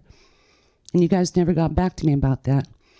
I found iron bacteria running down into the Cooper Creek. When you bulldoze the Gulch, you expose the iron-rich dirt to oxygen and water, creating iron bacteria. It's never been in Cooper Creek before because I have been through that Gulch tons of times recording all the garbage that no one cared about. And here's a sample that I took you can have. And I also have a USB with a video I edited just for you to prove it. So I hope you watch my video and you can keep the USB. I don't need it back. Rust in water can be harmful to coho salmon, particularly for young fish. Rust results in damaging their gills, causing respiratory problems and even death. Additionally, the runoff containing rust and other contaminants can negatively impact coho salmon by disrupting their natural environment and harming their overall health. It just messes them up. Stormwater runoff, like that darn pipe, can carry rust and other pollutants. It's particularly toxic to coho salmon, especially during their early life stages. That's just not good.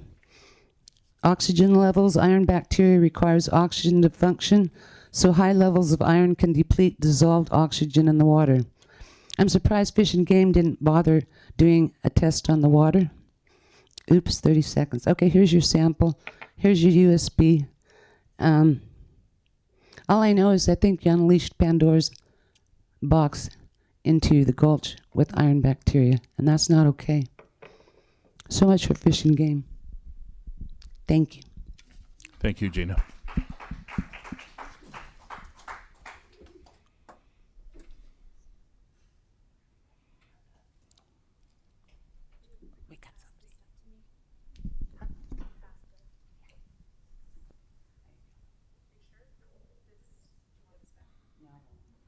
It's probably not live bacteria because I have a lid on it and use oxygen and water.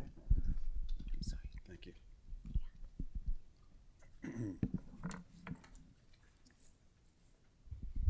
Hello, Commissioners. I'm Kelly Martin, born and raised here in Eureka. I have a lot on O Street that I've had for about close to 30 years. And It has the water meter already hooked up and had a lateral put in.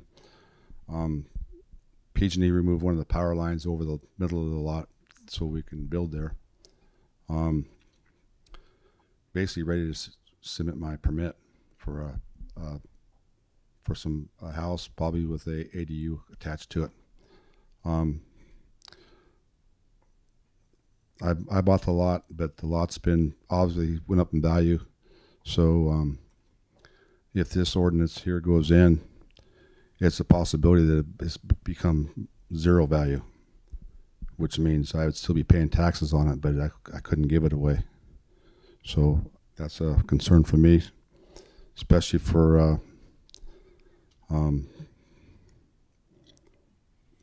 what we paid for it and of the value that it gained over 30 years.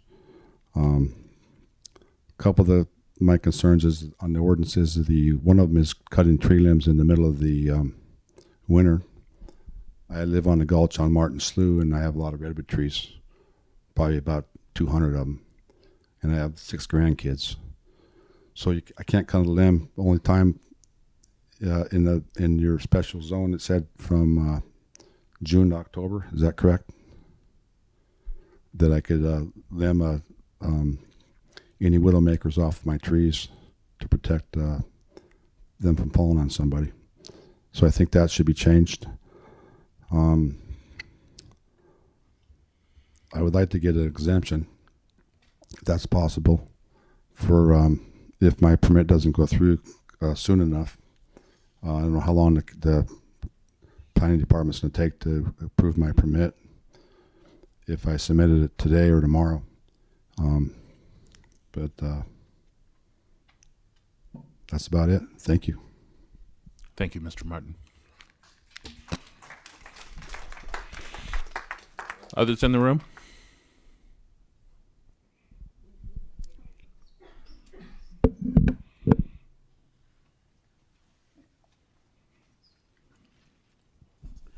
Hi, I'm Greg Pearson.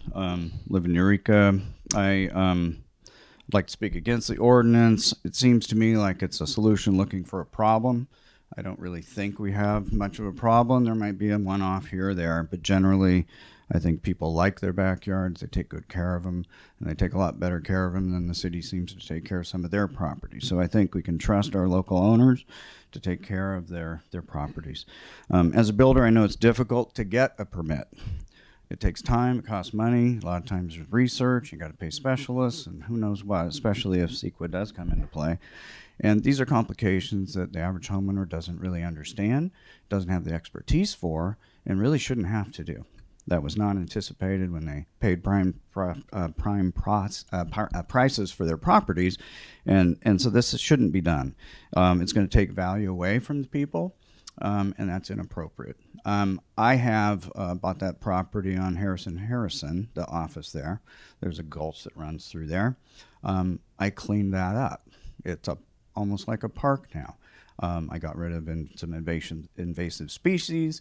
And, you know, I still have the deer coming through there, and I have some of the little fox. You know what I don't have now? I don't have the homeless camping out there. And I don't have the break-ins as a result. So you need to let people manage their own property. I don't think we need you guys to do it for us. So I would suggest that we not approve this ordinance. Thank you. Thank you, Mr. Beeson.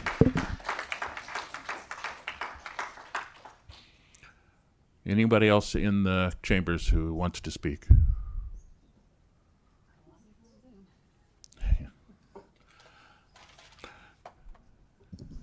Hello, I'm Joanne Mellandy. Was born and raised here, and I have 3 lots that have a gully behind it, and I'm concerned about this proposal. I don't want my fence to go down, number one, because you want more habitat space, and a lot of times I get homeless people behind my fence, so I don't want them in the yard. I would agree to something like don't plant invasive species, or don't use certain herbicides or something that's going to the water. That makes sense to me. But to devalue my property that I plan to hand down to my son, I totally disagree with. Thank you. Thank you.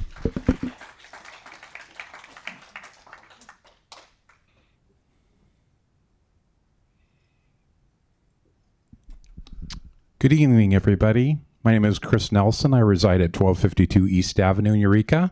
I'm a fourth generation Eureka native. I've resided in the same residence for approximately 30 years. And I have great concerns about the potential ways that this will be placed either as an easement or a title deed restriction on people's private residences in terms of affecting how they may be transferring their property upon sale or further development. And I don't think that's been fully considered as to what kind of disclosures may be necessary as far as residential law and for the way that it would be handled as far as that. Because easements and title deed restrictions have great impact on people's property values, especially when it comes time to title transfer. Thank you very much. Thank you, Mr. Nelson. Raylene, things have slowed down in the room. Let's go to Zoom. So are you able to manage that? So you've got 4. Dell, do you wanna go first?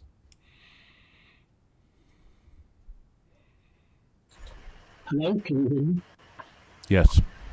Okay. This my spouse and I purchased a property about over 10 years ago in Eureka, which is currently rented as a our dream retirement home. Actually, we not really reside in Fortuna, but it's on the Gulch, and we have in the contract for the rental that they do not develop it.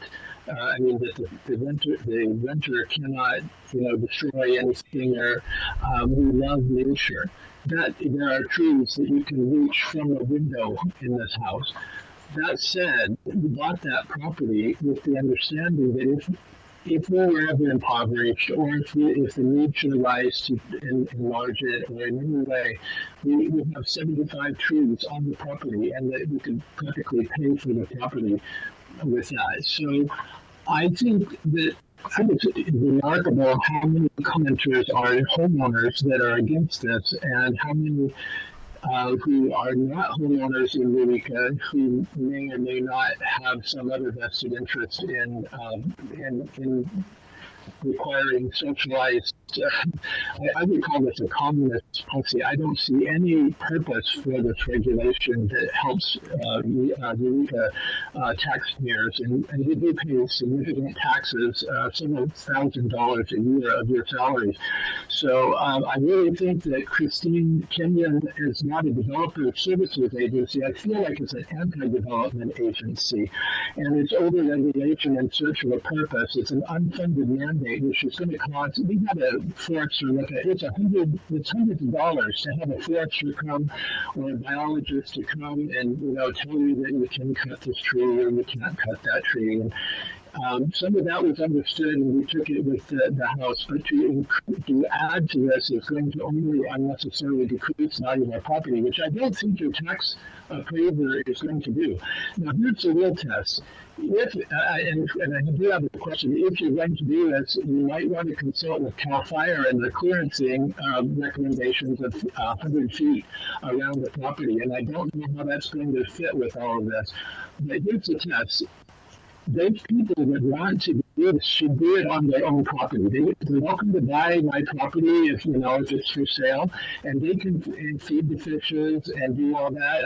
I used to be a Green Party member before I rised up, but I agree with the general principle. But I think regulating people down to the very private home is anti-American. It's just wrong, and I feel badly for the people here that own houses. And I would just like to say that if these activists really want this kind of regulation, and it would be a Trojan horse, as was postulated. If they do, they can buy their property, or they can. Sir, that's time. Thank you. We need to reimburse us. We need to reimburse the taxes.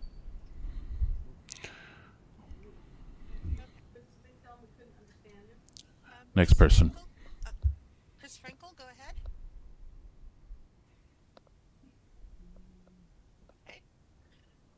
Michael Munson, go ahead. Raylene, you're just really quiet, so maybe Jessica can call the people instead. Try this. Try again. Michael Munson, go ahead. All right, can you hear me? Yes. Yes, we can. All right. Michael Munson, 1384 Nigel. I'm probably one of the larger landholders in the city limits that this is going to affect. Got several acres and several different parcels here in town. 100% of it is domesticated, for the record. But what I really have a problem with is when you look at the study that was done in 2022, the recommendations don't come anywhere near matching what what came out of that study. You go through and look at what what everybody recommended from that study, and then whoever wrote this, city or whoever it was, pretty much ignored it, which is pretty much par for the course for our city at this point, and just wrote what they wanted in there, not what was recommended. You take a look at what's going on there, as far as what you're allowed to do. I'm constantly on my property, all year long. I've got somebody in there doing work. We've got a lot of trees, hundreds of them, to echo what Kelly Martin said about, the safety factor of not being able to take care of your property, especially when you've got the size of trees I do around here, thinning, keeping them healthy. You need the power to be able to do that constantly. You talk about decreasing population here in Eureka. That's definitely been a factor. I think this directly conflicts with the regional housing needs assessment. It's really a power grab is what this is. I agree that it's a Trojan horse, but really the amount of hypocrisy that goes with it is what really gets me. You want to put this Beta Zoo Trail right through the same property without CEQA, but yet if I want to build a fence, I might have to go through CEQA, requirements to get there. This is a case of do as I say, not as I do. I find it utterly disgusting that we're even considering this, and I would really request that you guys deny this. In the form that it's in, it is just a power grab. The state codes, zoning codes handle almost everything that's in here. We do not need this. I would really request that you think about this as the people who are going to be voting on this, on how hypocritical it is to let this Beta Zoo Trail go in with no CEQA, and then we're going to be subject to all of it. The last point I'd like to make is when you look at this map, and Christy Kenyon hit on this, is most of this is very heavily covered. This map is extremely inaccurate where they put these lines on the slope lines. I put it over the top of mine and I just had to laugh. Whoever did this, obviously they can't do a topographical photo map with the coverage, the canopy coverage we have here. This would have to, need to be some other process to make this map accurate. And I also agree that, the setbacks are not enough. Thank you. Thank you, Mr. Martin. Justin Buller, if you'd like to go ahead. Yes, can you hear me? Yes. Yes, we can. Great. So this ordinance will simply just lead to more degradation of property. I live off of Vista Drive, and currently the city has storm drain runoff off of Vista Drive, O Street, and M Street that all run into the Martin Slough. The city needs to really reestablish these waterways, such as the Martin Slough, to allow water flow to prevent mosquitoes from proliferating, and to avoid more swamps becoming more difficult to manage, leading to more undesirable land conditions, not only for people, but for wildlife. I love my land, and I want to make it sustainable and enjoyable for the environment and my children. I work as a deputy attorney general for the state, and I deal with fish and game, the water boards all the time. There are extensive regulations that are already in place that cover nearly anything. CEQA, fish and game permits, water board permits, all of these things cover the very harm that we're trying to stop here. This will simply just lead to more unimproved land that will allow for more worse conditions to go. My land used to be a horse ranch. I have 6 acres here off of Vista Drive. And right now it is a swamp because of the storm drain runoff that the city has not maintained for over a decade. It's completely filled in, causing harm to the hills that it runs off of. And quite frankly, all it's going to lead to is less tax base for the city and more cost for the city who have to review these permits. It's not going to be a net positive. We don't have the specialists in town to do this. Let's let the experts at the state handle it with their already working permit process with fish and game and the water boards. This is just another redundant layer of regulations that's going to make development more difficult, leading to less housing, a dying city. And I want to make sure that we don't have a situation where we stifle development to a degree that it leads to worse land conditions all around for all of us, more mosquitoes biting our children, more ticks and fleas, where I can't even cut my yard waste and dump it in this area. What am I supposed to do with my yard trimmings? I mean, I'm trying to maintain my property so that it's safe and sustainable, and I really wish this planning commission would reject this proposal. Thank you for my time. Thank you, Mr. Beller. Rachel Smith, if you'd like to go. Can you hear me? Yes. Yes, we can. Okay, great. I live on B Street. I live in the Greenbelt, in the gully, not adjacent or nearby. My home and neighborhood would be impossible to build with the environmental rules of today. As with most of my neighbors, preserving what is left of the environment here is paramount. Most of our property is not buildable, which for us was a selling point. We have a view of wetlands and redwoods and enjoy all the native creatures sharing the land with us.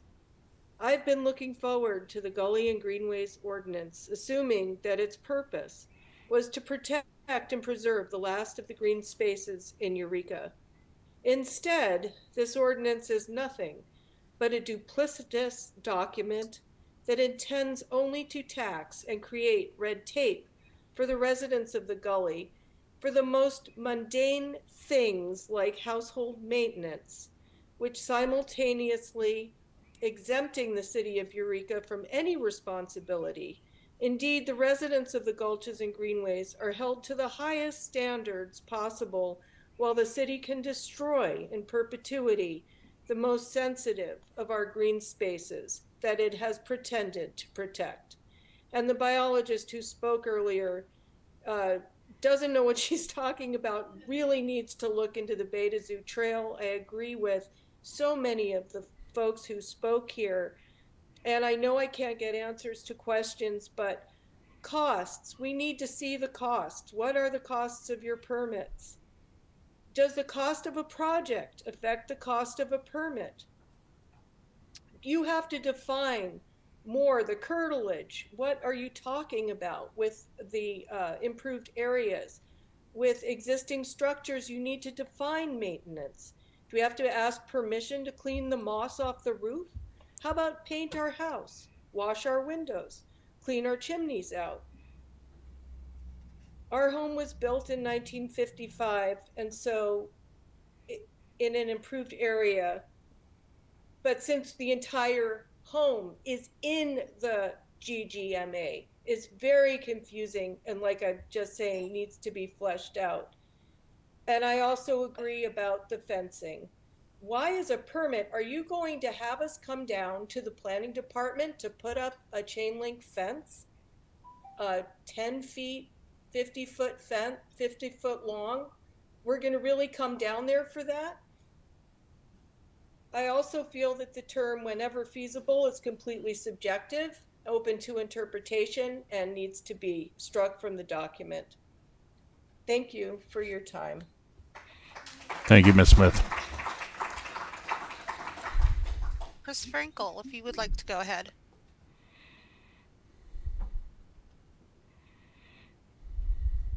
Can you hear me?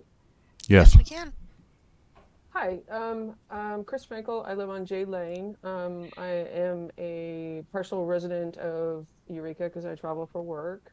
I actually decided to buy property in Eureka because of the redwoods, so I support the ordinance, but I do agree that it needs some modifications. So I have a list of comments that I wanted to make. One of the things that I didn't see addressed, ADUs are permitted because of the housing element. However, tiny houses, which are non-permanent, were not listed, but are, one tool in the toolbox for increasing density, which is now required in the state of California to allow more permitted conversions of your single-family residence. The repair, which has been brought up by other people commenting, seems broad. Painting or replacing a roof, it really shouldn't require a permit to maintain, because all you're going to do is entice further degradation. So the only thing, there's no definition, and the footnote says only applies to projects that do not expand the footprint of the structure. So that area is a bit broad. The tree removal, things grow very quickly in Eureka. I have a redwood tree that is not mine. It is outside of my property, and will eventually touch the house. But I don't own it, so I can't touch it. And I would have to get permission from somebody else to do it. I have other trees that are on the property that I'm not sure if they're native, I'm not sure where they are, but they are also in proximity. I do think the area boundary that is shown and defined is a bit broad, and I understand the LIDAR, and it's hard to kind of narrow that down, but maybe that's something that you could be defining or refining some of the properties with a little bit more information. It is not clear on the timing of the process. Tree removal requires this, and this. How long is the process, with the city and possibly with other agencies that would need to be involved? Like a tree is about birds, it's about landscaping, it's about what you're allowed to do on the property and in the property. And some of that and the size of the tree. That's time, Mrs. Frankel. Okay. Thank you. I don't see any more hands on Zoom. That's all we've got in Zoom. We have one person who doesn't know who the raise hand function is not working. Evelyn Doyle. I'm going to ask her to unmute. Evelyn, would you like to unmute and say your piece? Yes, please. I believe can you hear me? Yes. Okay, great. Thank you very much. I am concerned, as well as all the neighbors along my block here. I live off Lindale Court and right behind Myrtle. Because when I bought this house, I had no idea about this encroachment upon this greenway. I knew that there was a gulch back behind me, but it was never mentioned when I was buying the house. So I've had to redo my roof, get new gutters, knock down the 2/3 of my deck because the redwood tree was growing in the midst of that deck and pushed all the bones out of the way. So the people that I hired to do so, this cost me several $1,000s, and the roof alone is $30,000. So because of the redwood trees, I could not get solar because it blocks it. I am rather distraught to hear that this is going to decrease my property value if this passes. And secondly, I'm concerned about the taxation effect because I already have had my taxes increased, I've had my mortgage increased, and I've been told that this is for property improvement. So I don't believe this is going to be improving my property at all. I don't go down into the gulch because I can't, and I'm not happy with it, and neither are any of my neighbors along this block. So I had asked if they could join us, but everybody was like they didn't know it was delayed till today. So I'm very thankful that Kristen came out yesterday and took a look at the gulch here. I appreciate your efforts, ma'am. And I hope that y'all are taking into consideration the people that this is affecting. Thank you very much for pulling this off. Thank you, Ms. Doyle. Prior to closing this public hearing, I need to put something on the record. We had a commissioner recuse herself for this matter, and it's Government Code Section 87200 and Government Code Section 87105 that address when a commissioner with a financial interest in a matter before this commission must exercise and meet certain legal duties, including recusal and identifying what that financial interest is, which occurred tonight. And it's important to make sure that all members who are entitled to speak tonight are given that opportunity. The implementing regulations for those government code sections that I mentioned are California Code of Regulation Title II, Section 18707 and 18704. Those implementing regulations address when a commissioner who's recused themselves for a financial interest in a matter being decided may remove themselves from the dais and be in the public for public comment, and that commissioner who removed or recused themselves may also give a public comment. Okay, appreciate that. We might have one more person. I was just going to say, I'm not convinced we're absolutely done in the room. So line up if you have not made your comment yet. Thank you.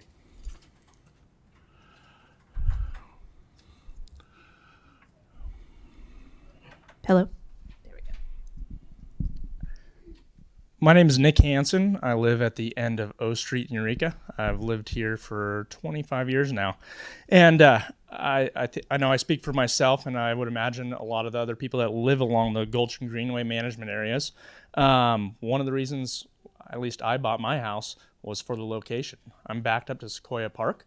I bought it not just because we love the home, but we wanted to raise our kids in a spot where we're at. A few questions I had was, have there been environmental impacts noted or studies and surveys done from the privately owned properties to draw concerns to start this? I know it was stated earlier, 60% of the Gulch and Greenway zones are residentially owned and 38% are city owned. What percentage, if any, issues are occurring currently are coming from one or the other? I know I'm going to echo a few other things that were said as well, but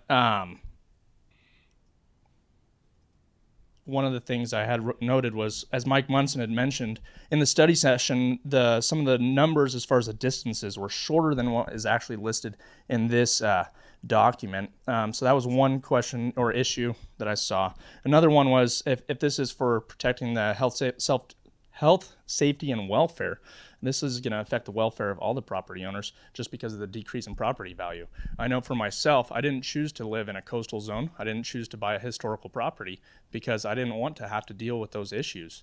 And so now owning my property and having to deal with those issues, there was nothing that was ever thought of that was going to come to fruition at this point. Another thing that was noted was that Fish and Wildlife had come up with their own lines and map. I was just curious where that lined up with the existing map that's being shown. And then, again, I think that there is something deeper beneath this, not just for protecting, because with the state level laws and regulations that are already in place, the fact that they're to protect the wetlands that are already existing, why do we need to have more? So, thank you. Thank you.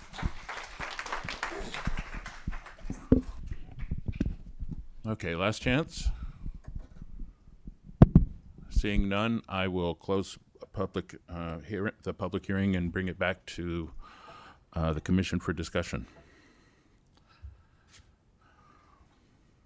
A lot to chew on here. I would suggest, why don't we invite our fellow commissioner who didn't speak at the beginning to speak now, because I think he said he wanted to hear public comment first. It's a good idea. Commissioner Benson, would you like to start us off? Let me unmute him.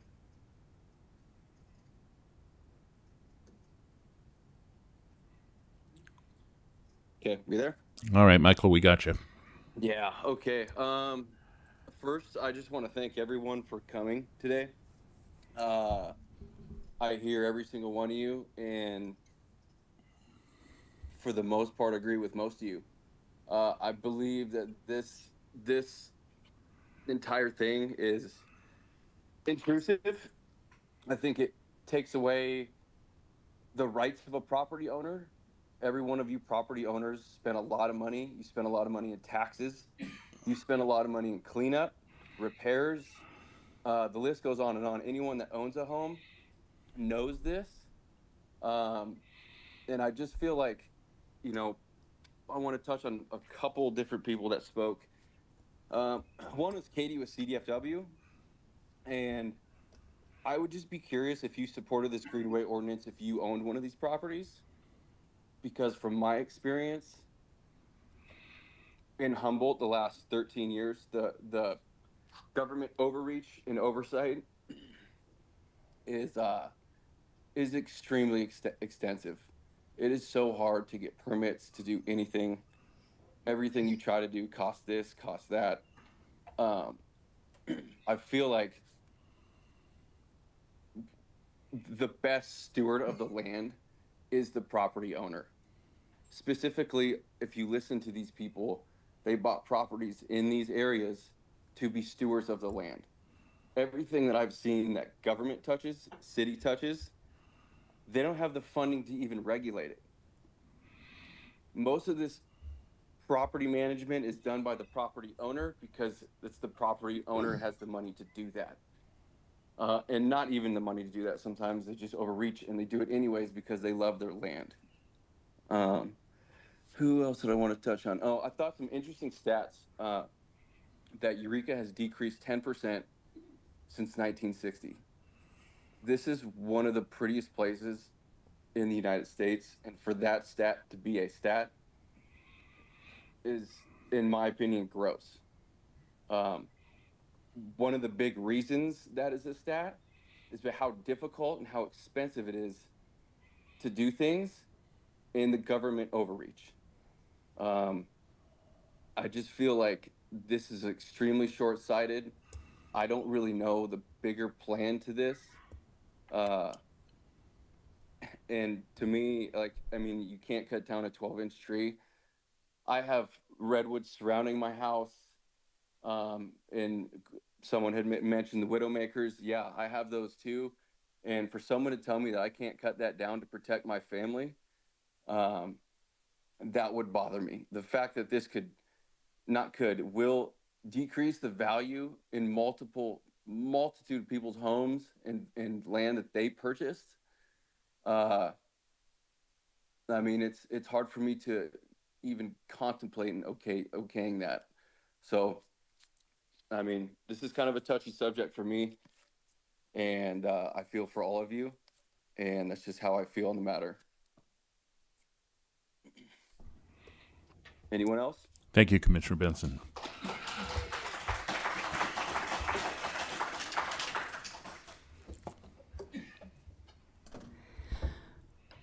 It is a bit hard to know where to go from here, but I did want to say a couple of things before we get into the details, and there probably will be many details.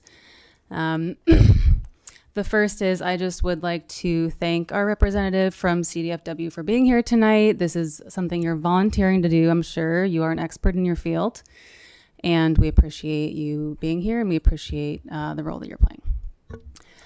And I also wanted to just note, you know, I am hearing a lot of, concern about change. This is something that is totally new and unexpected. People bought properties without these regulations being on the books. I heard somebody say, why do we need more rules and regulations in place?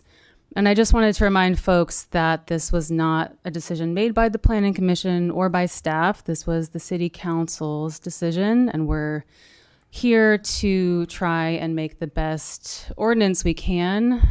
That's really our role.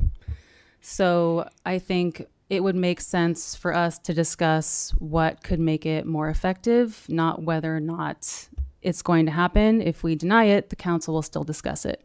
You'll still have the opportunity to go to those meetings as well and share your opinion with your elected representatives. So I wanted just to put that out there and see if other members of the commission had specific items that they wanted to see added or removed to the ordinance. Well, before we get into a ordinance specific, I just want to acknowledge everyone's presence. You know, public participation is essential, and whether I agree with everyone in the room or not, I'm grateful that you're here. It makes for a better outcome for everyone. So I do hear a lot of fear, a lot of suspicion, a lot of frustration. And I think that's warranted, frankly. I think the trajectory of this, we can all agree, It's coming to us tonight, and it's had a bumpy road, and there's been points along the way for public review and discussion, but it's never enough to make everybody calibrated to what to expect and whether they feel comfortable or not. That remains a question for everyone. I do think part of the confusion and misunderstanding or lack of understanding is born of the regulations themselves. They're unclear on a number of items. I think I can agree with some of the speakers tonight. I also think that it's the suspicion and fear driving some of people's interpretation of the regulations, because as I see it, and I'll just characterize it as I see it, if you looked at a continuum from the most intrusive possible restrictive, steal all of your property rights, to the zero, nothing, do nothing, the status quo, this is maybe 10% off of status quo as far as I see it, because I don't see anyone losing anything as a result of this other than time and money, which has been pointed out. I think that's fair. Those are fair criticisms, and I'm not saying those are trivial, but I want to say that there's the far end of that spectrum, and we're not talking about that. But you would think from some of the comments we heard tonight that we're taking away your property rights, that we're reducing everything. Excuse me. So I want to just be clear. That's my review of what we have before us tonight. I'm not saying it's perfect, but I do think it's important to point out the regulations allow you to, as far as I can see, do everything that you can do today, but they require, in certain circumstances, additional permission through a discretionary process and additional expense. That's my understanding of the regulations. And I'm not saying everyone should accept that or be happy with that, but let's be clear about what the consequence of this would be if adopted in its current form. Because I don't know that was clear in some of the testimony we heard tonight. So I just wanted to get that on the record. And then I think that, I want to thank our staff from CDFW for coming tonight. That is helpful. I want to thank all the people that spoke who own properties. I definitely empathize, even if I'm not immediately joining your side. It's not that. It's that we have to think of the whole of it. And I do want to point out historically, because people like to point that out, that, cite historical trends.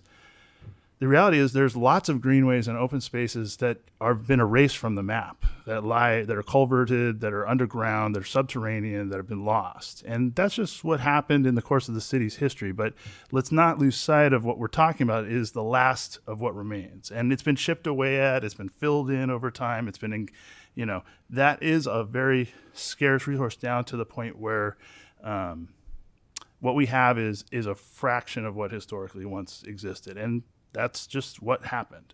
But I do think I agree with Commissioner Benson in that homeowners are naturally good stewards of the land generally. And I do think that we don't want to get in the way of that through unnecessary permits for routine types of activities that would otherwise be expected. Like when Kelly's talking about limbing trees during the wintertime because they're posing a risk to his property. Let's not make it to where somebody has to get down to the planning department at, on a work day when there's a risk of a widowmaker. That would be unfortunate. There's a difference between taking a limb off and taking a tree down, So there's difference. I think what I would say is clearly, as far as the balance, given the testimony tonight, we should be shooting for is as much ministerial, non-subjective coverage as possible through standards that are objective and not subjective. That's what I'm hearing the thrust of the feedback would be in support of, and making as many things that don't require any engagement with the department as possible.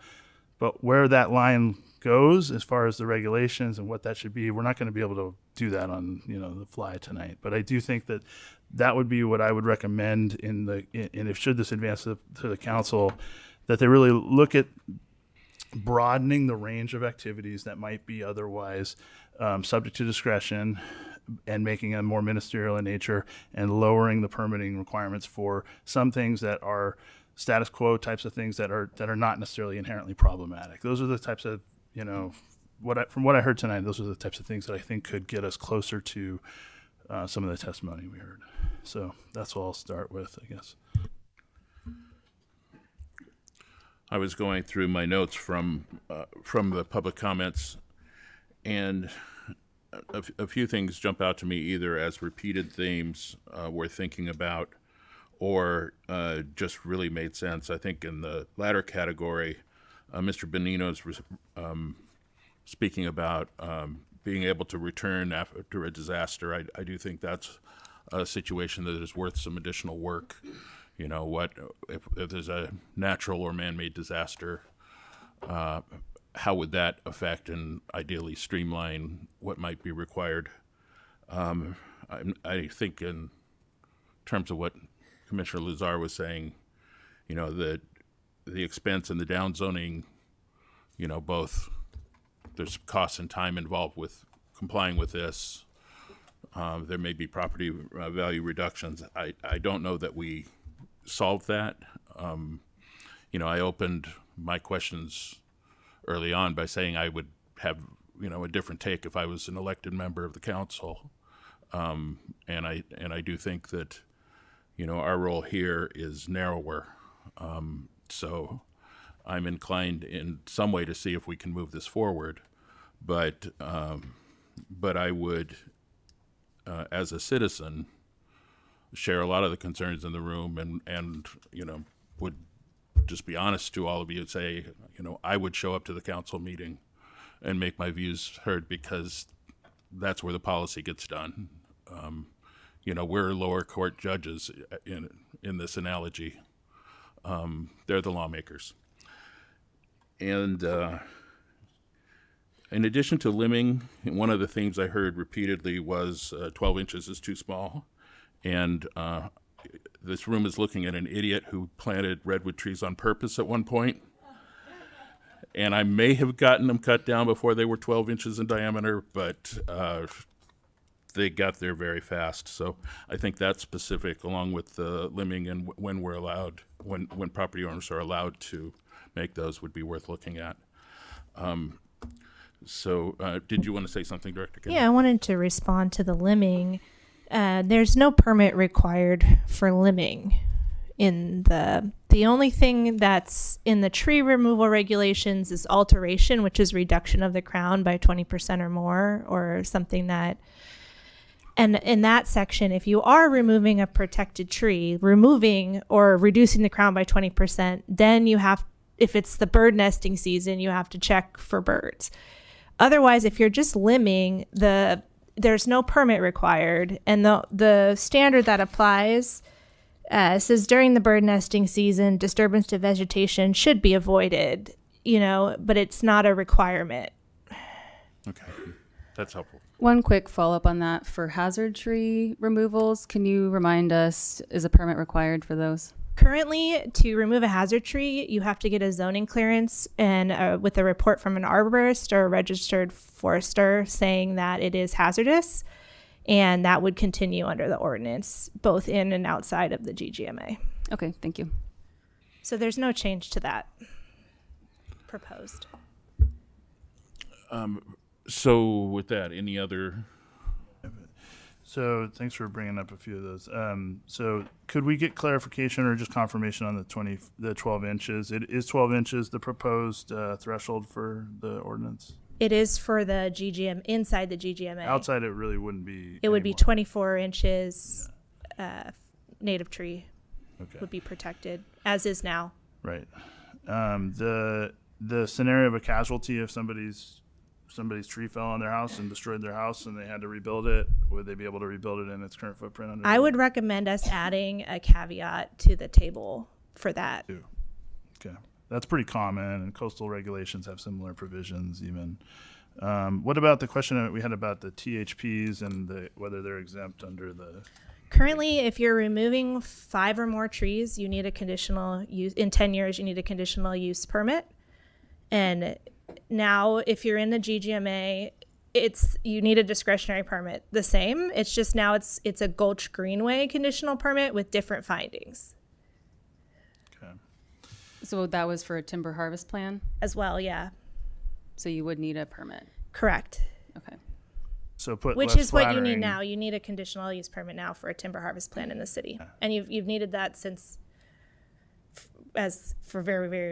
since we started regulating in the 60s.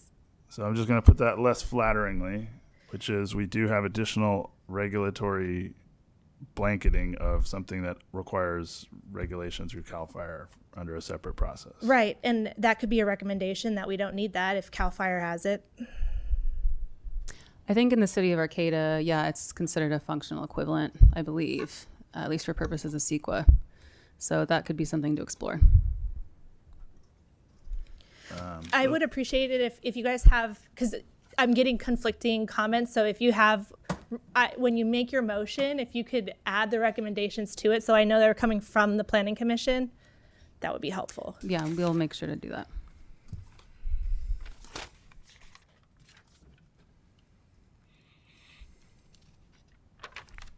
Okay, so I just want to clarify or just confirm. Am I right in my characterization that anything you can do on your property today, you'll be able to theoretically do should these regulations be adopted, but you may be subject to additional permitting and expense? Correct. The county ordinance says you can only do a few things. Our ordinance says you can continue to do everything you can do now. We just have this new special permit requirement that the county already has.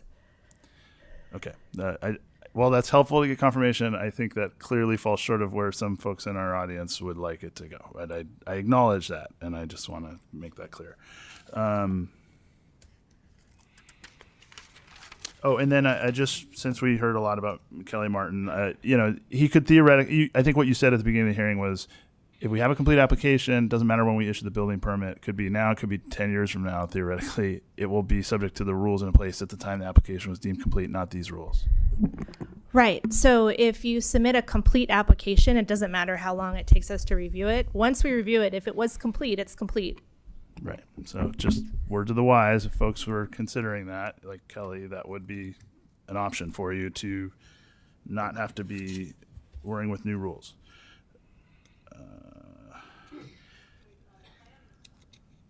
Once again, just want to point out, it has to be complete. It doesn't have to be approved.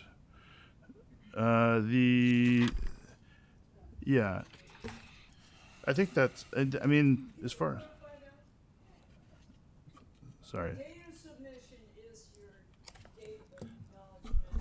Please, I did, and I'm not going to have a back and forth, so I think it's clear to most of the folks in the room.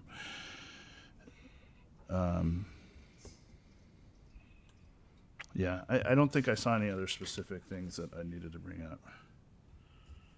So, Commissioner Freitas, anything more? There were 3 things that I heard mentioned that if other members of the commission were interested in discussing, I would be interested in discussing as ways to suggest modifications to the ordinance. One was the diameter of the trees, fencing, and invasive plant prohibitions. If anyone would like to discuss those, I am open to that. If not, I would be fine with suggesting it as proposed, and we can discuss it further at that point. I'd be interested in hearing more about your thoughts on the invasive plant part. And fencing for me. So thanks for, I did write that down, but I missed it. So thanks. Yeah. So my understanding is that there currently is a list of invasive plant species that are prohibited, but it will be expanded for all projects. Can you just run us through what is changing? Currently, our landscaping regulations only apply to required landscaping. So landscaping is required in mixed-use zones and for multifamily developments between the building and the street. And so in those required landscaping areas, we currently have a provision that says that planting of invasives is prohibited. It would be, under the way it's proposed to be amended, planting of invasives in the city would be prohibited, regardless of whether it was required landscaping or you're just doing it voluntarily. You're no longer allowed to plant invasive plants. Does that make sense? I think it does, yeah. And this is a really specific question, so no worries if you can't answer it. But do you know roughly how many species are on that list? Is it like 50, 100? How many are on there? The Cal IPC or the Humboldt Weed Management Area. Yeah, how many would be currently prohibited under current regulations? We don't have a list of species. We reference the California highly invasive species that So it might be like I've looked 100. at that list extensively, and it's pretty long. I would say maybe like 100. Okay. And any sense of how many would be added by adding the Humboldt take? I didn't get the organization down, but I think it would be kind of consistent with each other, but I don't No, where that came from was when we went to the Open Space Parks and Rec Commission, somebody from the Humboldt Weed Management Area came up and spoke and said that some species that are highly invasive up here, like maybe a type of Scotch broom or something they mentioned, isn't considered statewide, but is really aggressive here. So they recommended adding the list of invasive weeds that the local agency, and I talked to CDFW staff about that, and they said to that doesn't always get updated or isn't as comprehensive, but they recommended keeping the California list as, but they were fine with adding that as well. So that's how we got to it. and ballpark, do you know how many species that? I'm going to pull it up right now. And maybe pivot to the fencing part while she's looking. Sure, yeah. And I have kind of mixed feelings on the invasive stuff. I definitely understand it 100%. But, I could see somebody in a totally developed lot in Cooper Gulch wanting to plant like crocosmia and being like, upset about not being able to do that in an urbanized area. Okay, and then for fencing, my understanding is you can still install or repair fencing, but you would be required to come in for a permit. Is that correct? In the Gulch Greenway management area. But if you already have a fence, that would count as part of your improved yard area. And so existing fencing would not be in the GGMA. It's just if you were going to like push the fence further, if maybe you're on if you're on the steep slope and you want to push the fence down the steep slope, then you would trigger. And it is the conditional Gulch Greenway permit, which is the more difficult, time consuming and expensive of them. So if you wanted to recommend separating that out, or the whole thing could become a minor, or maybe that's lumped with accessory structures, so maybe it's smaller accessory structures would also be minor. In our building code, you don't need a permit for accessory structure. Gosh, do you remember the exact square footage? 120 square feet or smaller. With no foundation or any electrical or plumbing hookups. Honestly, we would be ridiculous if we went out and enforced, we're not going to aggressively enforce stuff in your, as the director who oversees code enforcement. Yeah, I would maybe be interested in seeing if others on the commission would be willing to make a lower threshold for fencing. But I do understand, the purpose of it, I'm assuming, is for wildlife passage, which is something I would like to see supported. So thoughts on the fencing piece from the commission, including our commissioner on Zoom? I would. Go ahead. Go ahead, Commissioner Benson. My thoughts on someone wanting to put a fence in their own yard is they should be able to put a fence in their own yard. It's that simple. I disagree, so I'll just chime in. I don't see them the same.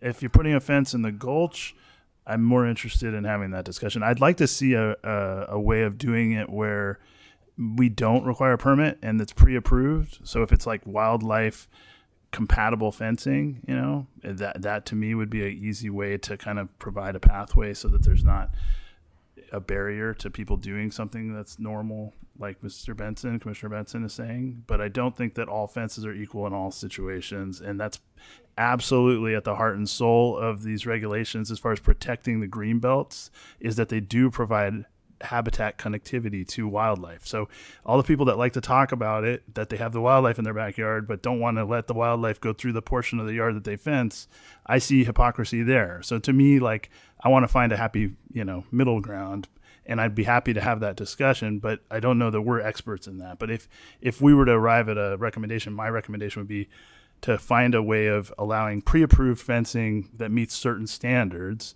that then does not require any scrutiny or permitting through the city if it's built to those standards in those situations. I think in the earlier draft of the ordinance, there was wildlife friendly fencing and maybe a description of it. I don't know if that sounds okay to some of you, but that would be I'd be favorable to that. So just to clarify, your suggestion would be to keep the current permitting structure, but exempt certain types of fencing. Yeah, I think wildlife-friendly fencing, that's the main concern I have. Okay.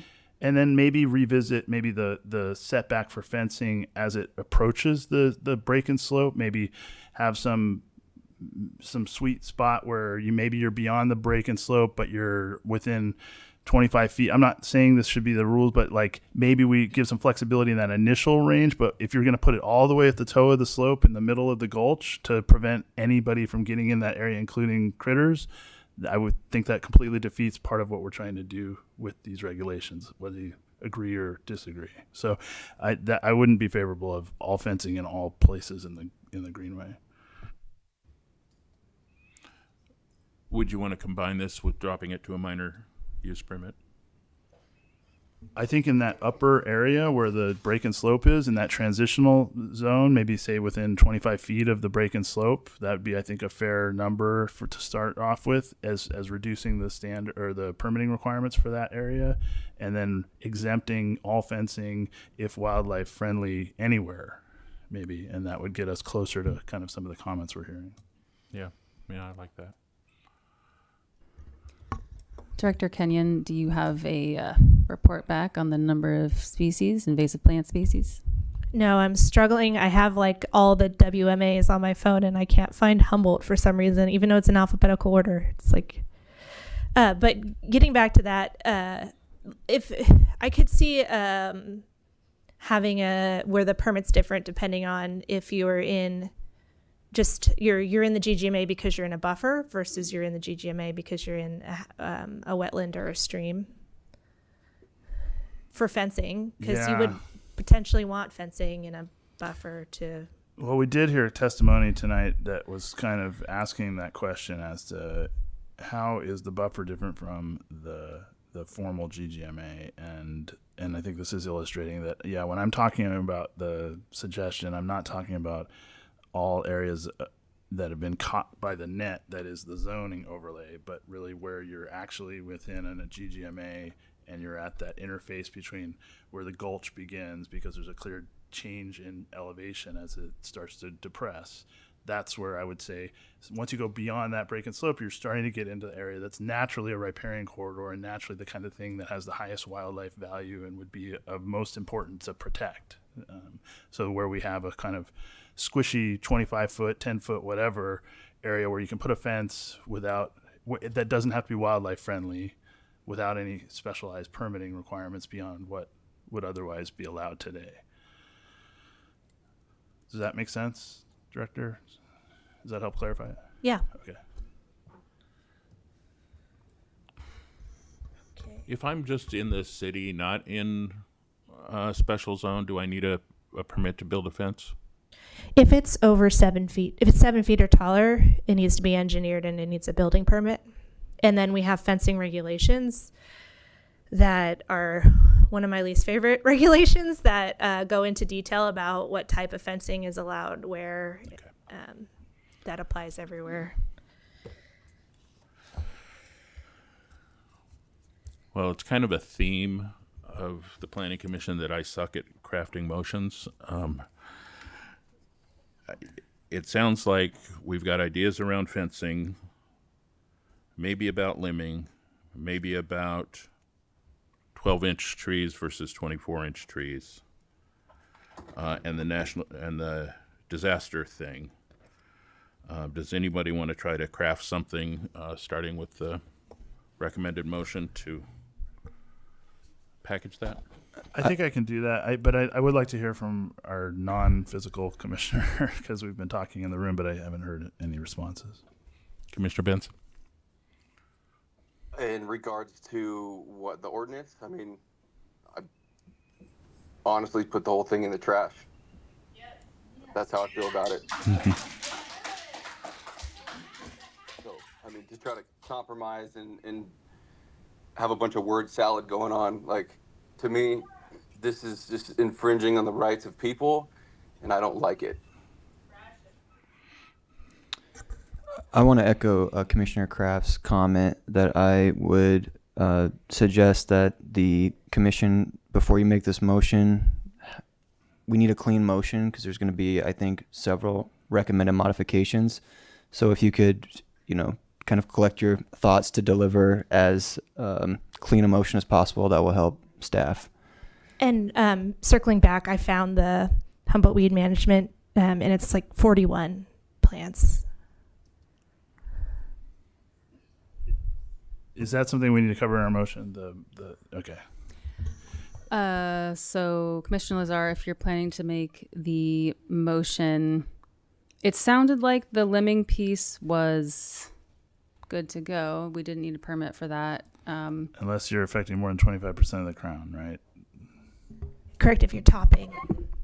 Okay. And then I did not hear Commissioner Kraft mention the suggestion regarding CAL FIRE exemptions, or maybe he didn't. I missed that, but I just want to make sure we added that as maybe a suggestion to explore. It seems like it makes sense to me, but I'm not a forester, so.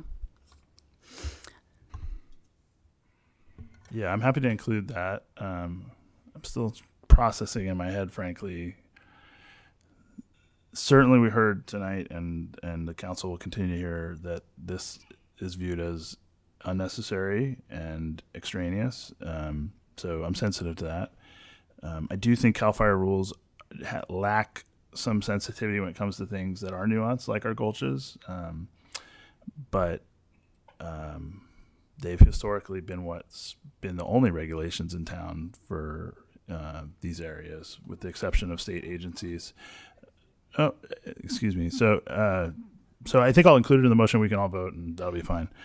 I did want to get back to, before we move to that, just because I want to make sure I understand, and others do, the difference between the zoning overlay and the formalized GGMA, or the Gulch and Greenway areas. So I'll offer how I'm interpreting it, which could be wrong, and then you can, Director Kenyon, you can clarify. But I see it as a blanket. So if we throw the blanket and it catches some of the parcels in the city, and some of them don't deserve to be caught, then they screen out when we start looking at the circumstances on the ground. And though you're technically in the zoning overlay, it has zero bearing on your ability to develop your site, because you don't have the criteria or the characteristics that are what we're trying to additionally regulate or protect. Is that fair? Or are there yes, still but some there's a lingering caveat. things? So, Yeah. Which Mr. Santos got to, is that the idea was, in creating that blanket, was the thought that what in the edge of this steep slope, and then 100 feet beyond, was the idea that in a lot of our slopes we have wetland seeps. If we want a 100-foot buffer at the most from a wetland, that if you go to the break in slope and go 100 feet, you're conservatively including anything that could potentially be defined as GGMA, and just doing it consistently at the outset with a consistent buffer, so that we're not using subjective to draw the line politically. And then the idea was that what we heard a lot before, in the planning effort that went on in the 2000s, and then in 2022, when I was working on it earlier, was that there's a lot of concern about not just in the Gulch, but how development within 100 feet of it affects the health of the Gulch. And so what it's showing is, you know, in the overlay, you still have to comply with the standards of the ordinance. And most of those standards are just pointing to standards we already have. They're saying like, hey, check out our lighting standards, our landscaping standards, our stormwater standards, and just kind of explaining like what is already required of you as a good steward of being adjacent to the Gulch. But then in the table, right, there's, if you're in the GGMA, there's the additional, that's when you might trigger a discretionary minor Gulch Greenway permit. And then the other part of the table, the second column, is when you're in the overlay, but not in the GGMA. And in those areas, you either get to it's either permitted by right or with a zoning clearance. And a lot of the stuff you already need a building permit for, or a grading permit. And so the zoning clearance just means when we intake your building permit, we'll refer it to CDFW and we'll make sure it's compliant with the standards. But the issue would be in areas where that there is no requirement for a building permit or grading permit now, that then now would require a zoning clearance. Then you would have to come in for a zoning clearance. So it would be an additional permitting thing. It would still be administrative and much quicker and lower cost than the discretionary permitting. So there's one place in the table where it says, you know, for repairing, maintaining, and remodeling an existing structure in the GGMA, it says zoning clearance, but then the caveat is it's only required if a building permit is required. And then it's permitted by right in the overlay. But there could be other places in the overlay where or throughout the overlay that's not the GGMA, you could add a caveat that says like you only need zoning clearance if you would otherwise need a building permit or grading permit. And then we wouldn't be adding any additional zoning clearance requirements within the overlay, but outside of the GGMA. Okay, I'm going to take a stab at summarizing that. I understood what you said, I think. We'll find out, I guess, when I try to summarize it. But what I hear is that on one side of the line, if you're in the GGMA, then there are additional permitting requirements that could apply. Whereas if you're on the other side of the line, there would be no discretionary permit that would apply, but there'd be standards that you'd be subject to that you're not maybe currently subject to, or maybe you are, but you're not as well aware because it's buried in other parts of the code or something like that. So you do get under the blanket when the blanket gets thrown, but you're not subject to additional permit requirements, just standards of the regulations that are new that might affect what you do to some extent, I think. I mean, the standards are there to implement goals of the protections of the So the standards are work in seasonal wetlands, and then the water quality sites are existing stormwater and construction site erosion control standards. Outdoor lighting sites are existing outdoor lighting standards. Tree removal, sites of tree removal section. Bird nesting, it's the not required, but like we recommend avoiding the bird nesting season. Invasive plants and weeds, it references our rubbish section and our invasive plant prohibition. And then temporary ground disturbance, it says to, you know, do your best to,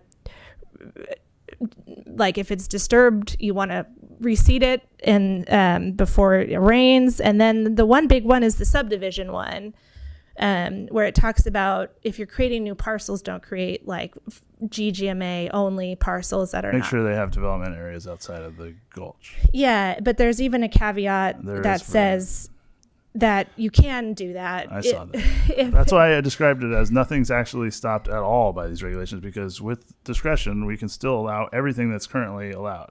And the argument is that now it will get environmental review and the provisions of CEQA to consider alternatives and minimization. So this is complex. I just felt like we needed to cover that before we got too far out on our motion, because it is, I think, something that some of us are struggling with, myself included. And to me, it signals this is a place in the regulations where if we're talking about trying to lower the level of frustration of some of the comments we heard today, the low-hanging fruit are by removing the requirement to consult at the front counter on these types of things through this quasi ministerial process where you come in, talk to the staff, or and then get blessed on what you're doing is consistent with the regulations. Like trusting people to do it, I think is naive. But I also think that with good public outreach and education, you can achieve some of the goals. And some of these things are being done, completely unaware of that they're consistent with these requirements. So I would say that's a place where lowering the number of times someone has to come in and get approval through staff for something that's not even discretionary, but is really just a check. That would be an easy thing to kind of help address some of the frustrations we're hearing tonight. And in a recommendation, it would be to remove where it says ZCC in the table. I would think it would be P, right, to some extent. Principally permitted, don't need to come get any. So that could be something we include in our recommendation if we're interested in that. And I would be okay with that because the council will ultimately get to decide what the right balance is. But I think is introducing that as a way to kind of start to lower the temperature for some of the folks, I think that would be an easy place without sacrificing the goals of the regulations. Okay. Does anyone want to say anything else, even if they don't want to support it, before we move into a motion mode? No, but good luck with your motion. Do you want me to pull up the Please. slide?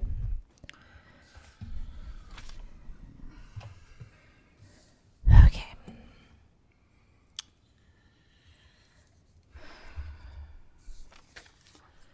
So just as far as the list of things that we want to include that are sort of not baked in the core motion, can we just kind of do a quick punch list here? So I got the fencing recommendation, the casualty scenario, the limbing is not needed to be addressed. The THP exemption, hazard tree is already covered. I said fencing. No, fencing. Yeah, I said fencing. And then invasive plants. We don't need to include that, right? Or do we? I mean, I think I'm comfortable with it as written. I don't have a suggestion about how to modify it at this point. Is there any other things on our punch list? Disaster. Yep, that's the casualty. And okay, wasn't sure if that was natural disaster happens or I fear this thing's going to fall on my kids. So burn your house to the ground by accident or the thing falls in. And did you get the 12-inch? Yeah. What about the table? You had just suggested making some items permitted instead of with a zoning clearance.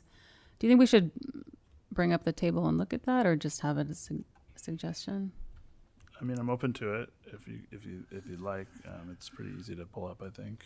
Right? Would you guys mind bringing up the table that Commissioner Lazar was talking about? With that. Okay. I think that's a good idea. I just want to see everything that's on it before we go ahead and streamline all of it.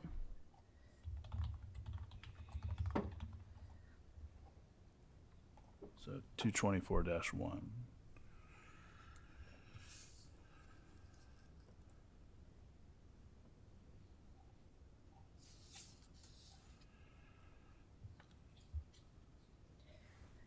Is that big enough, or do you want me to zoom in?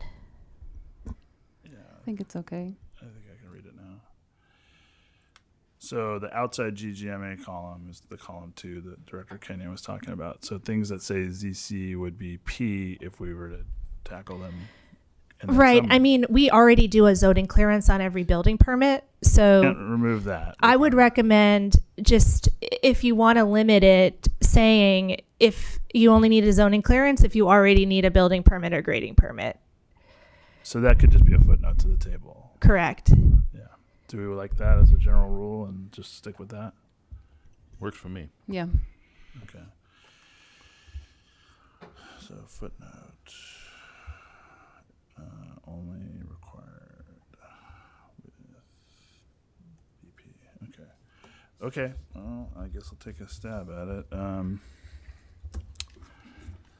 So I move the Planning Commission adopt a resolution recommending City Council adopt the Gulch Greenway overlay zone mapping and ordinance and associated municipal code updates with minor modifications recommended by staff to fix the reference to the new GG overlay ordinance in the tree removal regulations and add the GG overlay standard prohibiting rubbish in the Greenway Gulch MA, including disposal of yard waste in compliance with Eureka Municipal Code 94.15 et sec. With the following additional recommendations, that the council consider modifying the regulations to authorize rebuild of structures within a GGMA destroyed by casualty or natural disaster without any additional permitting requirements. That there be an exemption for activities already regulated under a timber harvest plan. That there be an exemption from special fencing requirements if fencing if wildlife free or wildlife safe, is that the word, wildlife safe fencing be friendly, wildlife friendly fencing not require additional permitting, and that the council consider giving some ability to construct fencing within 10 or 20 feet of the slope break, even if not wildlife friendly, and that the uses in the second column, the outside the GGMA, table 224.-1,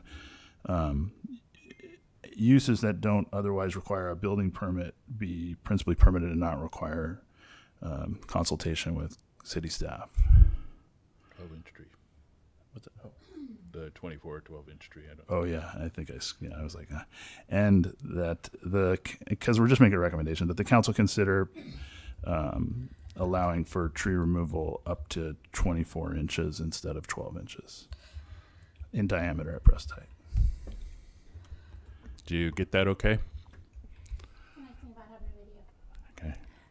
I will second that motion. And I do think we have a little bit more discussion to do.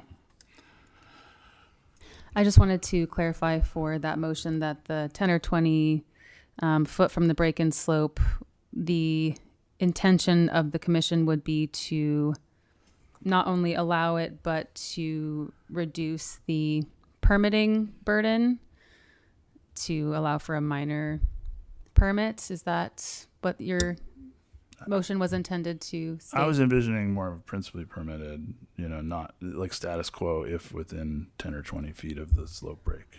Okay. I'm fine with that too.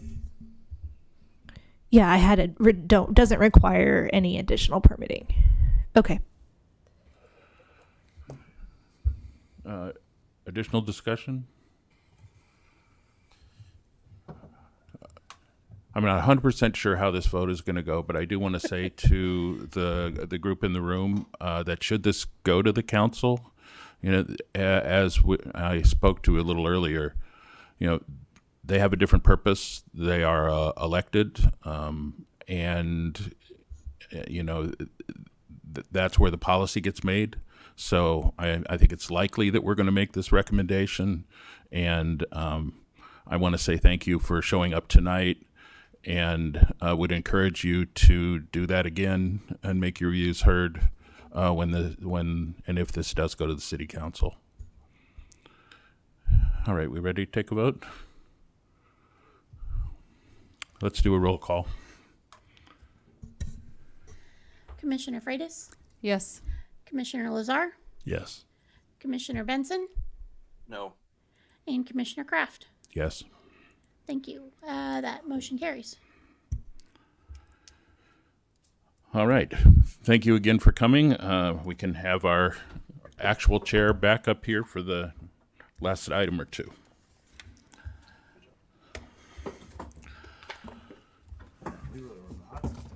Good job, Commissioner Kraft.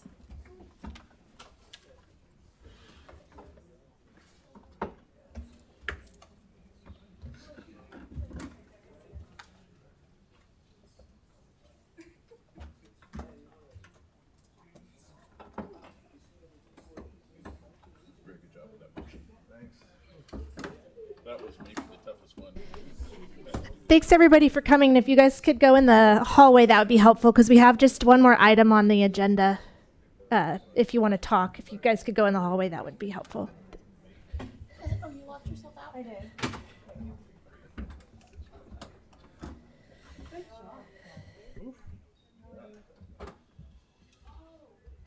You have to move it forward, right?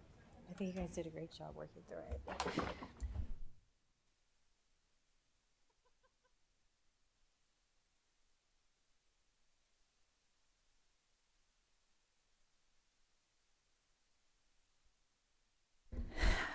Okay, great work. Thank you. And thank you for addressing Mr. Benino. Appreciate you. So it looks like we're moving out of our public hearing and into commissioners' reports and communications. And we have an appointment of a special committee to discuss the commercial fishing industry. Did I do that? Yeah, I put that on because Commissioner Kraft asked for it. Oh, so yes. Commissioner Kraft, you can go ahead. So we had the waterfront plan in front of us the last meeting or so, and I do have a role with the commercial fishing industry, and there is interest both in among some of the kind of newfangled folks like Ashley Vellis, who has started that kind of dockside farmers market approach, to old school commercial fishermen in talking about, you know, what their place is and will and should be in the city of Eureka. There's about 60 boats still that try to make a go of it. And actually, Ashley, with the launch of her new venture, is profiling some of those captains and crews. It's kind of cool stuff. In any case, from that group, I was hearing, would you all, the you all being the Planning Commission, give us appoint a group to look into this and potentially make some recommendations to the wider commission, potentially to the council. And so I did request that we at least kick that around. And as I was leaving, after we had talked about that, I believe it was 2 meetings ago, Commissioner Benson, who was a commercial fisherman in Alaska for a number of years before coming here, said he would be interested in serving as well. So we have, if Michael Benson is still on board, then there's 2 of us who are willing to volunteer, but it is an appointment made, you know, that would be made by the chair. And so I think there's 2 of us with our hands up, but, you know, the commission, that body does not have to be appointed, and it doesn't have to be the 2 of us if it is. But I'd be willing to put some work into that. And I think Commissioner Benson is as well. We would probably put a light touch on staff. I think Director Kenyon said that she thought assistant director, associate director, deputy director, damn it, Castellano could help. Yeah, I mentioned that at the end of last meeting, but then I was thinking about this more, and I was wondering if, like, I listened back to what you said, and it was like how the city can benefit the commercial fishing industry, and then I was wondering, is this not broader than land use regulation, and maybe is more like we should also rope in the Economic Development Commission? It's a good thought.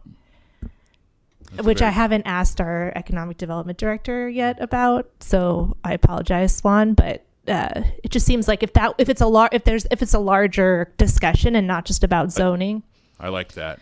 And actually, Kelly Martin and I met originally as serving on the Economic Development Commission. We were 2 of the original commissioners, so I have a fond spot in my heart for that group. I like that, and I think we could probably appoint the commission with the suggestion that we tap somebody from economic development as well. And then obviously we'd want current industry input. I have a just quick question. Would the intent be to modify code, or would it be other types of recommendations? I think it could. I think it could have something of a everything on the pizza quality to it, but the core thing really gets down, really does go back to land use and coastal dependent industry. And I think it kind of depends on what you think happens with port development and offshore wind. But most people think we probably have more land around Humboldt Bay than we need that is coastal dependent industrial zoned, and there are higher and better uses that could be done. However, a number of the real jewels of that are in the city of Eureka, and so it would go to, what is down there on the dockside. So the core of it is land use, but there may be things like when I was at the Small Business Development Center, we helped come up with some flags that had crabs and fish on them as a way to make Coast Guard Plaza a little funner, that kind of thing. I wouldn't be surprised if those sorts of things were to come out of it, but the core of it really has to do with CDI. Yeah, I guess I'm just asking because, the LCP is underway, and I would just want to make sure the timelines dovetailed, if there were things that would go into that document before it went to the Coastal Commission. And that is kind of a side discussion that Director Kenyon and I had, that this wasn't really as much a waterfront plan thing as it was the coastal plan update. Okay, yeah, thanks. Did I say that accurately? I would never stifle your enthusiasm about something like this. I think it's a great idea. And certainly it was clear that even just getting the small project Ashley has off the ground was really difficult. And part of that had to do with zoning and permitting. So if that is where you want to spend some time, I say go for it. I think it's a great idea to include economic development and be clear about what the staff time would be required to. Right. I don't want to promise staff time right now just because of our capacity, but I also don't want to stifle your enthusiasm. If you guys want to form a subcommittee, I cannot promise staff time. I will look into it. But that couldn't stop you from doing it. And just send you stuff and dare you not to reply. You're great at that. And then you could present as a subcommittee to the city council, That's all good. I sort of spoke for you there, Commissioner Benson. Are you still aboard? And do you have any additional or other thoughts? I mean, I guess have similar thoughts of like, what is the purpose? What is the purpose of us forming this? Is it to help the fishermen, or to create more rules and regulations for them? It would be to support the fishermen. This would not be a thing in search of rules. How do you intend to support them by forming this committee? Well, I'm actually responding to requests from fishermen who would like to have this happen. So yeah. I think it starts by listening. 100%. I know that. I mean, I commercial fished in Alaska for eight years, dungy fish through Southeast Alaska. And along with, I don't know exactly how it works here. I never really got into it down here, but up there, it just seemed like every year and passing year, there's more rules and regulations, and the fishermen weren't really heard, and rules were being passed without really being on the boats, experiencing the fishing, experiencing exactly what's going on. And I thought about getting in the fishing game back then, just because I didn't like what I saw. And it's just, so if this committee is formed in order to aid the fishermen, because a lot of times things get passed and they don't band together and form alliances and form a committee themselves to fight, maybe some rules that are just basically completely not feasible. So if that's our intent, I'm more than on board.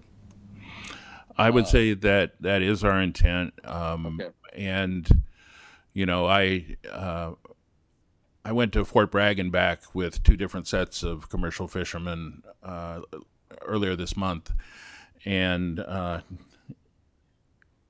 I could write a book now on why Californians can't shrimp. Yep. So and Alaska looks like Singapore compared to California when it comes to regulations. Some of that's good, but it certainly limits what the people with the boats can do. Yeah, absolutely. Okay, so you can be the conscience of this that keeps us pointed at that star. So appointed. And I just say, I like Dilo and I think Director Kenyon was like, yeah, we got an LCP amendment coming up, and it'd be great to have a better grasp of how the policies in that can support the fishing industry and not assume that they support the fishing industry, but actually be right in line with what those types of land uses need. You know? And I know City Manager Slattery has already been trying to talk to some people to get them involved. So I'll talk to some fisherwomen. What's the gender Fisheries? neutral? Persons. Every commercial fisher woman I've met wants to be called a fisherman. Okay, so for what that's worth. he's working on getting some people interested in participating in discussing the. Okay. So I'll circle back with him and you and Michael Benson on an email.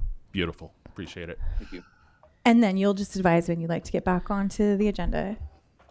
Correct, and we'll use the LCP update as a part of how we schedule. And if you don't mind, if we're done with that item, I have one 30-second report I'd like to give on something completely different. Wait, before we end, the first Humboldt Dockside Market is June 7th, 9 to 1 at Mattakit Plaza. The day after the first Friday night market. Exciting weekend. Yeah, there we go. Of direct-to-consumer opportunities for everybody. I when I can, I sit in on a Wednesday call that is Greg Foster from REDEC, the Redwood Region Economic Development Commission, hosts. They call it the CERC call. It came up early in the COVID stuff, and they found good traction in sharing resources and communications and stuff. Recently, the funding situation coming both out of Washington, D.C. and the state has been an issue, and I thought that this group should know that it's going to have a real effect on affordable housing and homeless services. And I'm the person who usually says we need housing at all levels, but I would bet pension money that we are going to see a worse situation on the streets due to people being turned out of shelters that just have to downsize in ways and other supportive services. So given that housing at all levels is an interest of this commission, I wanted to pass that piece along. Thank you for the feedback. The CERC group is great, and anyone can tune in. So those meetings are every Wednesday. Anything further? We can move into director's reports and communications. Do you want to introduce our last new planning person? Thank you. We have our last new hire, Chris Lohefner. We snagged him from the county. Sorry, Commissioner Lazar. But he's been with us for about 2 weeks, and we're really happy. We're staffed up, but everyone is fairly new here, so I have my work cut out for me, training 3 new assistant planners and a senior planner. Well, they have great mentors, and I'm sure you'll do great. All right, good work, everybody. That is the end of the meeting.